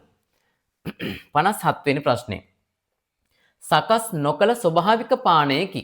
ඔන්න සකස් කරනවා කියලා කියන්නේ සමහර විට පුතේ මේ දීලා තියෙන පාන වර්ග හදන්න අපිට වතුර යොදා ගන්න වෙනවා. පානීය ජලය ගන්න වෙනවා. ඊට අමතරව සමහර විට ලුණු මිශ්‍ර කරන්න වෙනවා. තව සීනි මිශ්‍ර කරන්න වෙනවා. ඔන්න ඔය වගේ දේවල් මිශ්‍ර කරලා තමයි මෙතන තියෙන සමහර දේවල් හදාගන්නේ. බලමුකෝ දොඩම්. දොඩම් ගහෙන් හදලා කඩපු ගමම්ම බොන්න බැහැනේ. ඒකට ජලය මිශ්‍ර කරන්න ඕනේ. සීනි යොදන්න ඕනේ. ලුණු මිශ්‍ර කරන්න ඕනේ. එහෙනම් ඔන්න ස්වභාවිකවම එකපාරම පානය කරන්න බෑ අපිට දොඩම්. කෝපිත් ඒ විදිහමයි. කෝපි හදන්න ඕනේ වතුර උණු කරන්නත් වෙනවා. ඒ නිසා ඒකේ වැඩ ගොඩයි. එහෙනම් පුතේ තැඹිලි අපි දන්නවා ගහෙන් කපන්න පුළුවන් කුරුම්බා වගේම තමයි. තැඹිලි ගෙඩියත් කපපු ගමන් ස්වභාවිකවම ඒ මොහොතේම වතුර මිශ්‍ර කරන්නත් ඕනේ නැහැ. ලුණු දාන්න ඕනෙත් නැහැ. සීනි කලවම් කරන්න අවශ්‍යත් නැහැ. එහෙනම් ඔන්න තැඹිලි තමයි මෙතන තියෙන ස්වභාවික පානය. හොඳයි. මෙන්න දැන් අපි යන්න හදන්නේ අවසන් පරිසර ප්‍රශ්නයට. 58 වෙනි ප්‍රශ්නය. කිරිබී වැඩෙන සතෙකි. අපි තව විදිහකින් කියනවා නම් පුතේ කිරිබී වැඩෙන සතුන්ට කවුද කියන්නේ? දන්නවද කෝ බලන්න? කිරිබී වැඩෙන සතුන්ට අපි කියන්නේ කවුද? ශීරපායි සත්තු. අන්න හරි. ශීරපායි සත්තු. වවුලා කුරුල්ලෙක් නෙවෙයි. වවුලා කියලා කියන්නේ කිරිබීලා වැඩෙන සතෙක්. කටුස්සා බිත්තර දානවා. කිරලා බිත්තර දානවා. එහෙනම් අපිට බිත්තර දාන සත්තු මේ කිරිබී වැඩෙන සත්තු ගණයට අයිති වෙන්නේ නැහැ. එහෙනම් ඔන්න නිවැරදි පිළිතුර වෙන්න ඕනේ පුතේ වවුලා කියන පිළිතුර. ඔන්න අපි දැන් ප්‍රශ්න 30ක්ම සාකච්ඡා කරා. කො බලන්න 30ම හරියයි අත උස්සන්න බලන්න. මං හරි ආසයි ඔක්කොම හරියන අයට. ඔන්න මගේ පුතේ අපි දැන් සූදානම් වෙන්නේ මව්බස කොටසට අදාළ වාක්‍ය රචනාව ගැන කතා කරන්නයි. ඔන්න එහෙමනම් හොඳින් අහගන්න. විශේෂයෙන්ම මේ වාක්‍ය රචනාවට අපේ පුංචි ළමයි ටික ගොඩාක් ආසා කරන්නේ නැහැ කියලා මම හිතනවා. මොකද රචනාව දැක්ක ගමන් ලියා ගන්න ටිකක් අකමැති වගේ. ඒ වුණාට ලකුණු 6ක්නේ. අපි උත්සාහ කරමු බලන්න. ඒයින් ලකුණු 4ක් 5ක්වත් ලබා ගන්න නේ. එහෙනම් ඔන්න අපි පුතේ මුලින්ම බලන්න ඕනේ මේ රචනාව ටිකක් කියවලා බලන්න. මේ වාක්‍ය ටිකක් දීලා තියෙනවනේ මුලින්ම. ඒ ටික කියවුවාම අපිට තේරුම් ගන්න පුළුවන් වෙනවා මේ රචනාව ලියන්න ඕනේ වර්තමාන කාලේ. නෑ. අතීත කාලේ. නෑ. මේක ලියන්න ඕනේ අනාගත කාලේ. එහෙනම් පුතේ ඔයාලා තේරුම් ගන්න ඕනේ මේ ටික කියවුවාම සමහර විට වචනයක් දෙකක් තියෙනවා. මේ කාල ભેදය අල්ලගන්න පුළුවන් තැනක්. ඒ නිසා මේ රචනාවේදීත් මම ප්‍රකාශ කරන්න යම් තැනක් තියෙනවා එක වචනයක් තියෙනවා. ඔබට කාල ભેදය තෝරගන්න පුළුවන්. ඊට මත්තෙන් මම පුංචි දෙයක් ප්‍රකාශ කරන්න කැමතියි. මෙන්න බලන්න පුතේ. දී ඇති මාතෘකාවට අනුව ලියන ලද වැකි වෙන්න ඕනේ. ඔන්න රචනාවක් ලියනකොට අත්‍යවශ්‍ය අංගෝපාංග තමයි මේ මං කියන්නේ. මාතෘකාවට අනුවමයි ලියන්න ඕනේ. මාතෘකාවට පරිබාහිරව විවිධ තොරතුරු අපිට ගැලපුවොත් සමහරට ඔබට ලකුණු අහිමි වෙන්න පුළුවන්. උක්තාඛ්‍යාත පද සම්බන්ධය නිවැරදි වෙන්න ඕනේ. උක්තයට ගැලපෙන ආඛ්‍යාත පදයක් තියෙනවා. ඔන්න ඒක නිවැරදි වෙන්න ඕනේ. ලිඛිත බසින් ලියන ලද වැකි වෙන්න ඕනේ. ඒ කියන්නේ කතා කරන භාෂාවෙන් වාක්‍ය ලියන්න බෑ ලකුණු ලැබෙන්නේ නැහැ. එහෙනම් ලිඛිත භාෂාවෙන් අනිවාර්යයෙන්ම රචනාව ලිවිය යුතුමයි. වැකියක වචන ගණන 5කට වඩා වැඩි වෙන්න ඕනේ. සමහර විට 5ක්වත් කිව්වොත් 5ක්වත් තියෙන්න ඕනේ. 5කට වඩා කිව්වොත් අවම 6ක් තියෙන්න ඕනේ. මම දකින විදිහට පුතේ සාමාන්‍යයෙන් නිර්මාණශීලී වාක්‍යයක් ගලප ගන්නකොට වචන 5කුත් වචන 10කුත් අතර ප්‍රමාණයකට යන්න තියෙනවා නම් හොඳ ලස්සන නිර්මාණශීලී වාක්‍යයක් ගොඩනගා ගන්න හැකියාව තියෙනවා. අක්ෂර වින්‍යාසය නිවැරදි වෙන්න ඕනේ. ඔන්න බලන්න අපේ ළමයිට ගොඩාක් ලකුණු අහිමි වෙන්නේ මේ රචනාවට ලකුණු අඩු වෙන්නේ හේතුව ඔන්න ඕක තමයි. සමහර විට ලියන පිල්ලම් වල දෝෂ තියෙනවා. සමහර විට වචන වල දෝෂ තියෙනවා. අක්ෂර වින්‍යාස දෝෂ තියෙනවා. ඔන්න ඕවා නිසා තමයි ඔබට ලකුණු අහිමි වෙන්නේ. ඊළඟට තමයි පුතේ වැකී අදහස නිවැරදි වෙන්න ඕනේ. සමහර විට පුතේ ඔබ ලියනකොට මුලදී ලියාගෙන යනකොට මුල ලියලා අගට යනකොට මුල මතක නැහැ. වාක්‍ය දිග වැඩි. එතකොට මේ අදහස සම්පූර්ණයෙන් විකෘති වෙච්ච අදහසක්. ඒ නිසා මුල වගේම අගට යනකොටත් ඔබ ඔළුවේ තියාගෙනම ලියාගන්න යන්න ඕනේ මතකෙ තියාගෙන මේ වාක්‍ය කොහොමද මම අවසන් කරන්න කියලා. ඔන්න ඔයගේ අවස්ථාවක තමයි ඔබට මේ වැකී අදහස වැරදෙන අවස්ථාවක් බවට පත් වෙන්නේ. ඊළඟට තමයි පුතේ මාතෘකාවේ සඳහන් කොටස් නැවත නැවත ලිවීම හෝ එකම අදහස නැවත නැවත ලිවීම සිදු වෙන්න බෑ. අර අපිට දීලා තියෙනවනේ මුලින්ම මාතෘකාවට කලින් පුංචි වාසියක් කියලා හිතාගෙන පොඩි වාක්‍ය කොටසක්. ඒක වාසියක් විදිහට දකින්න බෑ අපිට. මොකද ඒකේ තියෙන වචන ගලපලා ඉවරලා ඔබ රචනාවට ලියුවොත් එහෙම ඔබට ඒ ලකුණුත් අහිමි වෙන්න පුළුවන්. ඒ නිසා ඔබ මතක තියාගන්න ඒ බොහොම සිහි කල්පනාවෙන් ඒ උඩ දීලා තියෙන කොටස් ටික මාතෘකාවට අමතරව පරිබාහිරව දීලා තියෙන කොටස් ටික මග අරින්න පුළුවන් තරම් උත්සාහ කරන්න. හරි. මේ දීලා තියෙන පුතේ මෙන්න මෙතන දීලා තියෙන නිල් පාට හරි දෙකක් දාලා උත්තරපත්‍ර පරීක්ෂා කරන උත්තරපත්‍ර පරීක්ෂකවරුන්ට උපදෙස් දීලා තියෙනවා මෙන්න මේ විදිහට තියෙනවා නම් ලකුණු දෙන්න. මේ විදිහට තියෙනවා නම් ලකුණු දෙන්න එපා. බලමු. වැකී එක් වචනයක අකුරක අඩුපාඩුවක් හෝ පිල්ලමක අඩුවක් හෝ වේ නම් ලකුණු 1යි. ඒ කියන්නේ එක පිල්ලමක් වැරදි නම් ලකුණු 1ක් කපනවා. එක අක්ෂරයක් වැරදි නම් තව ලකුණක් කපනවා. එහෙනම් ඔන්න එකකට වඩා වැරදි තිබුණොත් ලකුණු දෙකම අහිමි වෙලා යන්න පුළුවන්. එහෙනම් ඔන්න හොඳට මතක තියාගන්න වැරදි අවම වෙන විදිහට ඔබ එකපාරක් රචනාව ලියලා නැවත සැරයක් ඔබ හොඳින් පරීක්ෂා කරන්න ඕනේ. රයිට්. දැන් තමයි අපි රචනාවට යන්න හදන්නේ. ඔන්න පුතේ බලා ගන්න වාක්‍ය. හොඳයි. එහෙනම් පුතේ අපි ඔන්න රචනාවට යමු බලන්න දැන්. මුලින්ම එකපාරක් මේ රචනාව මුලින් ඉඳලා අපි කියවමු. මේ දීලා තියෙන කොටස කියවලා බලමු. අපි යම් දෙයක් අවබෝධ කරගන්න මුලින්ම.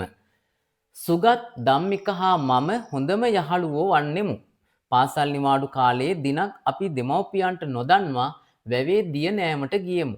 වැවට බැස ටික වෙලාවකින් ධම්මිකගේ තාත්තා වැව දෙසට එනු දුටු අපි දුටුවෙමු. එම අවස්ථාවේදී ඔබද කණ්ඩායමේ සිටි අයෙකු යැයි සිතා යහළුවන් තිදෙන ක්‍රියා කළ ආකාරය වැකි තුනකින් ලියන්න. සෑම වාක්‍යයක්ම වචන 5කට නොඅඩු විය යුතු අතර උක්ත ආඛ්‍යාත සම්බන්ධය නිවැරදි විය යුතුය. හොඳයි. පුතේ ඔන්න බලන්න සිදුවීම දැන් මතක් කරලා ගන්න. දැන් ඔන්න ඔයාට ඔළුවට මතක් දැනෙන්න ඕනේ. ඇස් දෙකෙන් දකින්න ඕනේ මේ සිදුවීම. හිතලා බලන්න ඔන්න වැවට යනවා යාළුවෝ කී දෙනෙක් ඉන්නවද? 1යි 2යි මාත් එක්ක 3යි. අපි 3 දෙනා දැන් ඔන්න වැවේ නානවා. ඊට පස්සේ මොකද වුනේ? අපි කාටවත් කියන්නේ නැතුව තමයි මේ ඇවිත් තියෙන්නේ වැවට නාන්න. හොඳ වැඩක් නන් නෙවෙයි කරලා තියෙන්නේ. අවදානමක්. සමහරට කිඹුලුත් ඉන්න පුළුවන් වැවේ. සමහරට ඔබ දන්නෙත් තැන් වල නාන්න ගිහිල්ලා ගිලෙන්නත් පුළුවන්.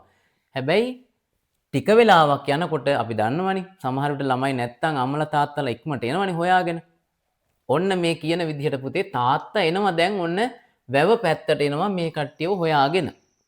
ධම්මිකගේ තාත්තා තමයි මේ එන්නේ. දැන් මොකද වෙන්නේ? සමහර අය හොඳ උත්තර ලියලා තිබුණා.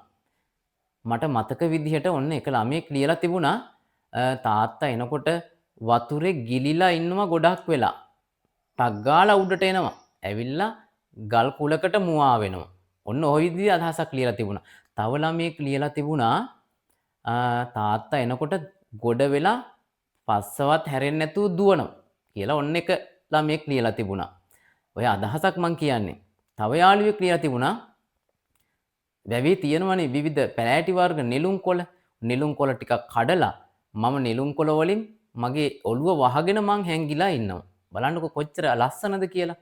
නිර්මාණශීලී අදහස්. මට හිතෙන්නේ ඔය ගැමි පරිසරයක ජීවත් වෙන ග්‍රාමීයව ජීවත් වෙන අපේ පුංචි දුවලා පුතාලා වෙන්න ඇති ඔය ලස්සන අදහස් තියන අය.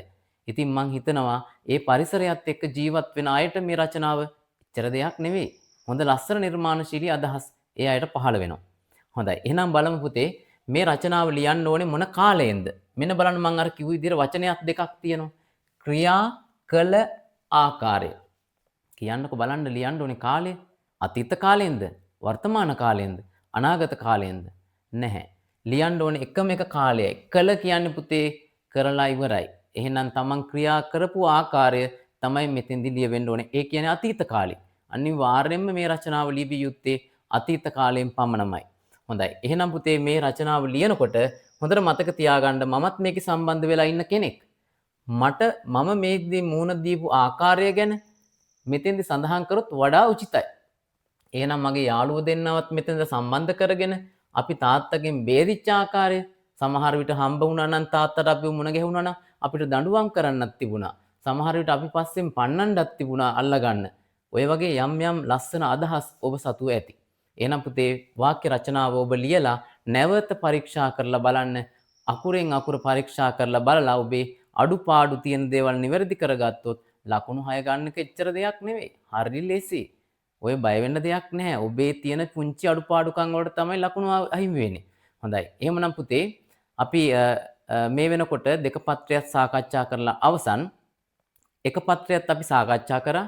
දෙක පත්‍රයේ වැඩ කටයුතුත් අවසන්. එහෙමනම් කැකිරාව කලාපේ ඒත් එක්කම ප්‍රාථමික අංශය මාස ගණනාවක් පුරා ඔබ වෙනුවෙන් පහට ජයක් ප්‍රශ්න පත්‍ර මාලාවක් ඔබට ලබා දුන්න ප්‍රශ්න පත්‍ර කට්ටල 4ක් මේ පස්වෙනි ප්‍රශ්න පත්‍රය තමයි අද දවසේදී මේ අවසන් කරේ. එහෙමනම් මගේ දුවල පුතාලා අගෝස්තු 9 වෙනිදා ශිෂ්‍යත්ව විභාගය සඳහා සූදානම් වෙලා බොහොම ආරක්ෂිතව මේ දවස්වල නිවසට වෙලා ඒ වැඩ කටයුතු කරගෙන බොහොම සාර්ථක ප්‍රතිඵලයක් අත් කරගන්න ගිහිල්ලා වැඩ කටයුතු කරලා විශිෂ්ට ජයක් ලබන්න කියලා හැමෝටම ප්‍රාර්ථනා කරනවා. එහෙමනම් නැවතත් මතක් කරනවා මෙම ප්‍රශ්න පත්‍ර දෙක සඳහා ඔබට යම් දෙයක් ලබා දෙන්නට කටයුතු කරපු මම තෙලඹියාගම විදුහලේ චින්තන සංජීව ගුරුතුමන්. අයබෝවන්.